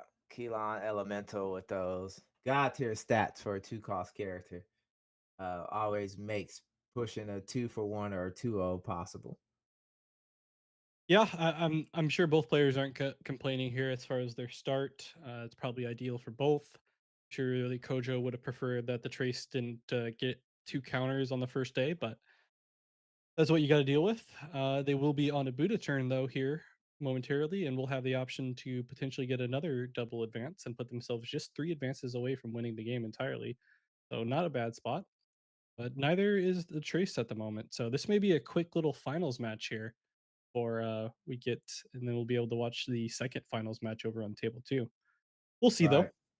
Making some mana decisions first, and yeah, could go either way. Who's your bet on between this Kojo and the Trace, especially with both starting off pretty good? I don't know. I feel like if Trace is going to get a potential third or fourth counter, by day two, I would almost have to give it to Trace. The issue that I have with Kojos are if they don't find those cards to kind of be playing out of reserve quick enough, they just kind of run out of characters to play. I see a lot of times. And on those off Gotcha. terms, you don't have Buddha, it's rough. Yeah, I gotcha. I could see the Kojo taking this one though. To be honest, the initial terrains definitely favor them a little bit more with the forests available to them. But, this is in fact a trace that's gonna start digging instead of what we've seen a lot of is from trace lately, where this one is a bit of a turbo trace to get the counters immediately and just resupply a bunch, which is definitely gonna be an option here now that they have 2 Gibbles and, the Or Ouroboros. yeah. So but the unfortunate thing is that it means that they'll have to give up a 2-0 here. I think the Kojo's trying to figure out here if they need to play the Jin or not, and if they wanna save it for the following day. And so they're actually Oh, just gonna go with one of the Tooth Fairies, 2 costs, and it just sabotages from anywhere. yeah, And, they're not gonna give the Trace the option to do another resupply. got And you. it doesn't matter because 'cause they're gonna be able to hit the 5th counter with that Inari if they want. Yeah. So we, yep. So day two, hit 5 scrap counters. We're fully online. Got an Ouroboros in play. Um, the Kojo player is just going to have to now take this tempo that they've gotten from a 2-0 and do the best with it. Indeed, they will. Luckily enough for the Oh, Trace, they did oh, have a mana that they did have that mana left and running into that Amelia Earhart, so it's not that 2-0 that we were mentioning initially. So, all right. good play from them. Probably the best scenario possible for the Trace. The, Kojo's not in a bad spot either, though. They do have that sabotage on that Tooth Fairy that's only 2 costs. That's going to be nice anytime Trace wants to put something to reserve. And then that Tiny Jin is also a pretty good setup for them over on that hero side to potentially keep things working for them. We will see a Haven Bravos Bastion hit the board. Now it comes up to the Kojo, which one of these cards do they want to sabotage? I imagine it'll be the Chronicler to stop resources, but I mean, the Trace is already on a hero ability with 5 scrap counters, so they may just opt to hit the Keylon Elemental instead because of the stats.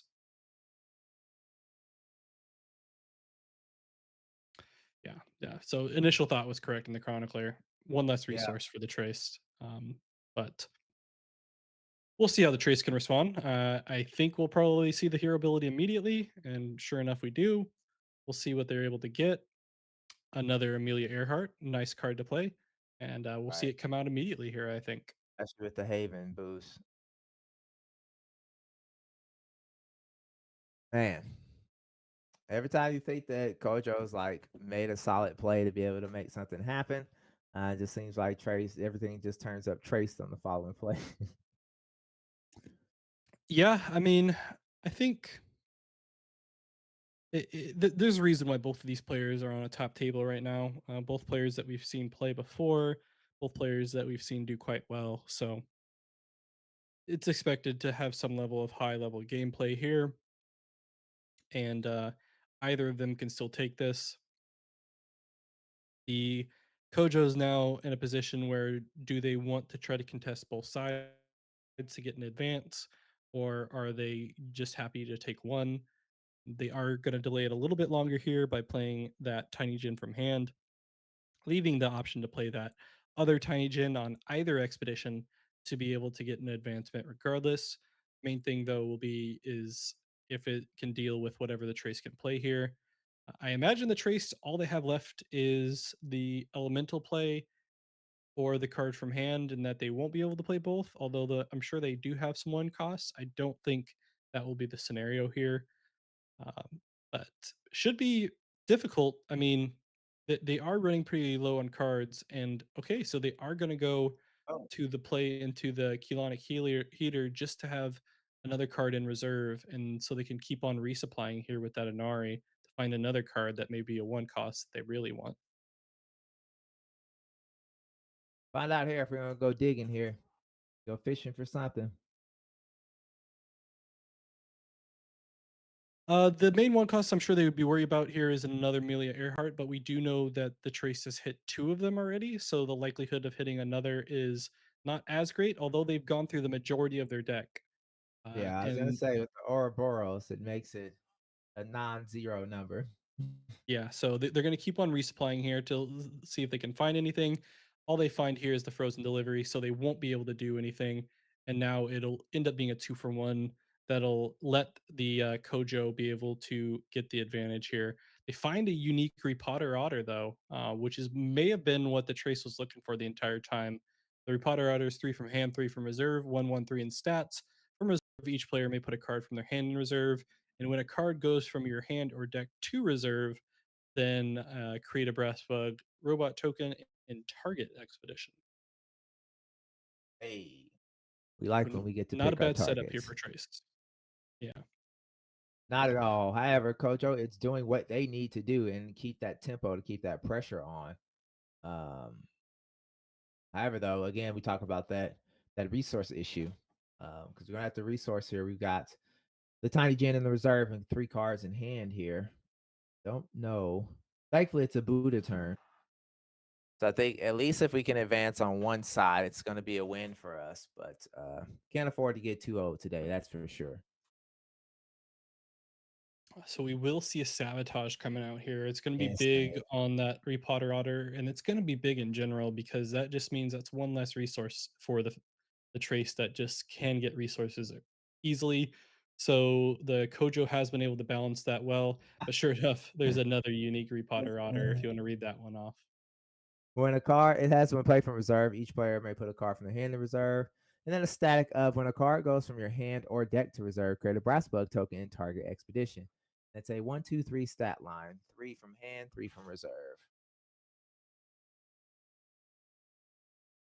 So they will be able to trigger that here with a trace ability. The trace, I'm sure, is looking for a card that will have a support ability as well, so they can activate it continuously with the ability of that Repotter Otter getting a card from your deck to reserve using the Ouroboros. So there's definitely a reason why that Ouroboros is in this deck, and it's because of these Repotter Otter For sure. uniques. Yeah. Question is, what do they hit with the trace ability? It will be quite important. The Kojo is going to decide how they want to play this. Potentially just needing to get one advance here to put themselves in an even better spot. But for the time being, gonna wait it out a little bit, or they decide to play the tiny gin or whatever they have in hand. I was gonna say we got two cards in hand too. Could create very interesting. Not we're gonna opt for if we do get the 1-1, um, or the 1-0. At least we'll be able to ramp into something else and maybe not have to resource the next day and be able to keep the cards we draw. Try to help us close out the game. Got another colonic heater. Sure, we didn't want to see that. They will be able to at least get two brass bugs out of this, being able to play the exhausted resupply. Yeah. But it is not the loop that I'm sure they were looking for on the support abilities. But it will be able to at least get two of them out here and put them in a spot to at least maybe get a 2-0 here, depending on what the two cost is left here for the Kojo. Oh, and it's We a got frozen frozen delivery. deliveries.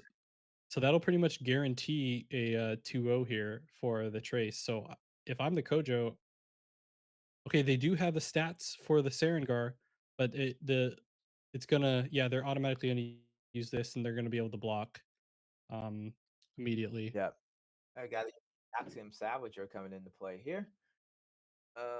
When played, you may put a card from your hand into reserve if you do resupply. So good spot here for the trace. They were able to finally get that unique that's going to be put them in a really good spot. I don't know if the Kojo is going to be able to have to deal with this, especially with that other unique that they just got. And yeah, it'll be both uniques staying on board. If the Kojo had a sabotage ability, this would be a good time to use it. But they won't be able to stop at least one of these uniques that is already going to be able to be activated because can't hit both unless they Yep. had unless they had a surprise tech occlude here that some Kojos run it, but I don't think that's going to be the case.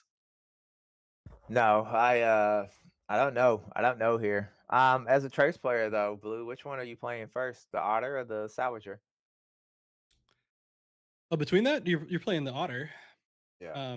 because you're setting yourself up for more cross bugs. Um, I don't know what removal this Kojo has. They definitely could have something like a mana eruption, but I feel like if they did, it would have been used already.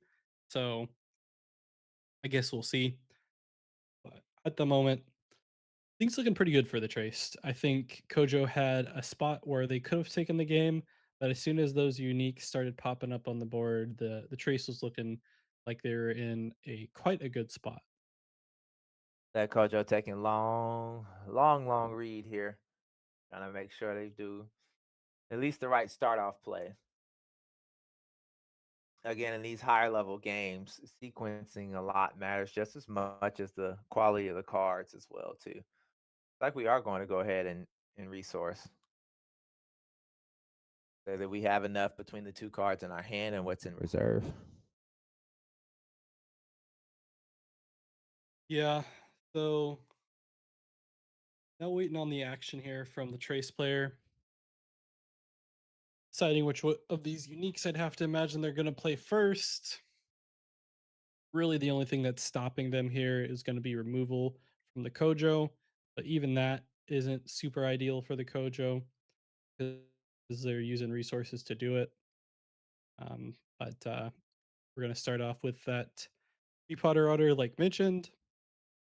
If we don't see the removal pop up here for the Kojo, it's more than likely going to be a GG. Yeah. But we'll wait and see. Yeah, because mana eruption could be huge right now if we have one in hand.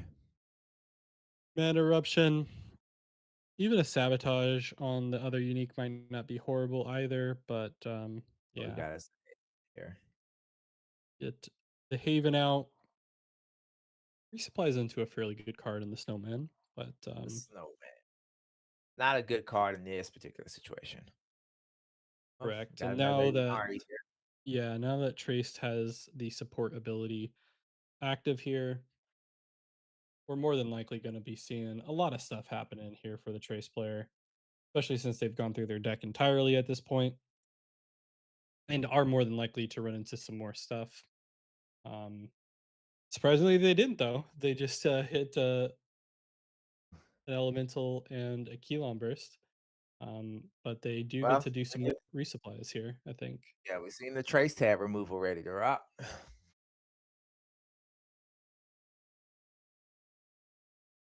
Um, man, this is tough here because that Keylon Elemental is going to make it rough on either side. Uh, don't no, we don't have the stats. We don't have the stats in our reserve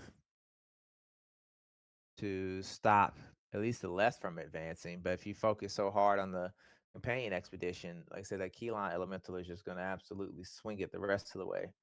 Unless we see whatever one card we have in hand here. We're going to start with the resupplies here. Run into the other Repotter Otter. I mean, it's the same style of unique. Yep. Oh, so ready for hockey season to start. Oh yeah, what's your team? St. Louis Blues. Got the Lyra Chronicler that's going to come down in here too. All these reserve abilities that are just popping off or traced here. Um, Not from reserve. I should say support. Gotta be careful my wording with trace because I mean they have stuff that can be played from reserve all the time. So Yeah, I mean, it's one of those things now where I think the most ideal situation would have been for the Kojo players if they hit a hunger at some point, but I'm not sure if they are running it in this particular deck. But at the moment, they're kind of screwed. There's not much more that they're capable of doing. They have 3 mana, so they could have some removable already, but the Trace is in a pretty good spot with what they got going here. They could keep either of those cards. Won't be able to play either of them, but still with a bunch of brass bugs on the board. Could have, yeah, they're going to even exhaust here to give one less card to the Kojo, so all they have left is in hand. So nice yeah, little effect there, that's a wrap. and it's going to Yeah, be that wraps. GG. Yeah. GG's pop out here with the fantastic. Got scrap counters up to 5 turn 2 and got the Ouroboros Bastion in play and only had lost 1-0 because he popped the Amelia Ironheart after that. So uh, just again, perfect sequencing. It took a little bit of card draw luck popping that Amelia Earhart into reserve, but all right, that's what we do. Okay, let me see what table two is looking like here.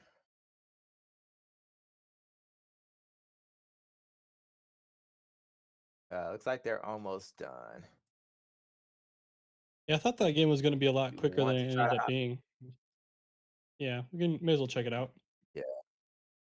Yeah, I say we've got a lot of the top tables at 86%. So we've got 10 minutes left in round. Looks like we had Echo just win this one here. So congrats to them. We'll play the I player we just watched pulled in in. here myself. So Yeah, Swiss round 5 takes the other semifinal match. So it'll be Echo and who do we have? Papiet be the pop yet. undefeated players for this. Yeah, this in particular, AWOL season 3, Monday, Wednesday, weekly number 15, the last one of season 3. Glad everyone that has joined us thus far.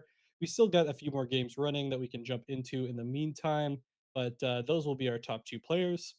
And yeah, any game that you wanted to jump into just to wrap things out before we close things for this particular stream, or you can just end it. I don't care, but Find the adopt a meeple. Oh no, what time is it? Oh no, I need to go pick up my kids from school. So okay, it'll be a no perfect worries end for then. us here. Yeah, Yeah. congrats to those two players between Papet and Echo for being the undefeated players and being the winners of this week. The remaining players that went 5-1 will qualify for the invitational that is this weekend. Please pay attention to Simon's stuff so that way you can join if you can. We understand that it is pre release weekend and some of you might not be able to make it, but if you do, it would be much appreciated and it'll be a fun event for everyone to watch and it will be streamed. So if you are interested in streaming or being involved with the casting as well, be sure to reach out to me and we'll get you there too. In the meantime, I've been Blue Oak TV, and this has also been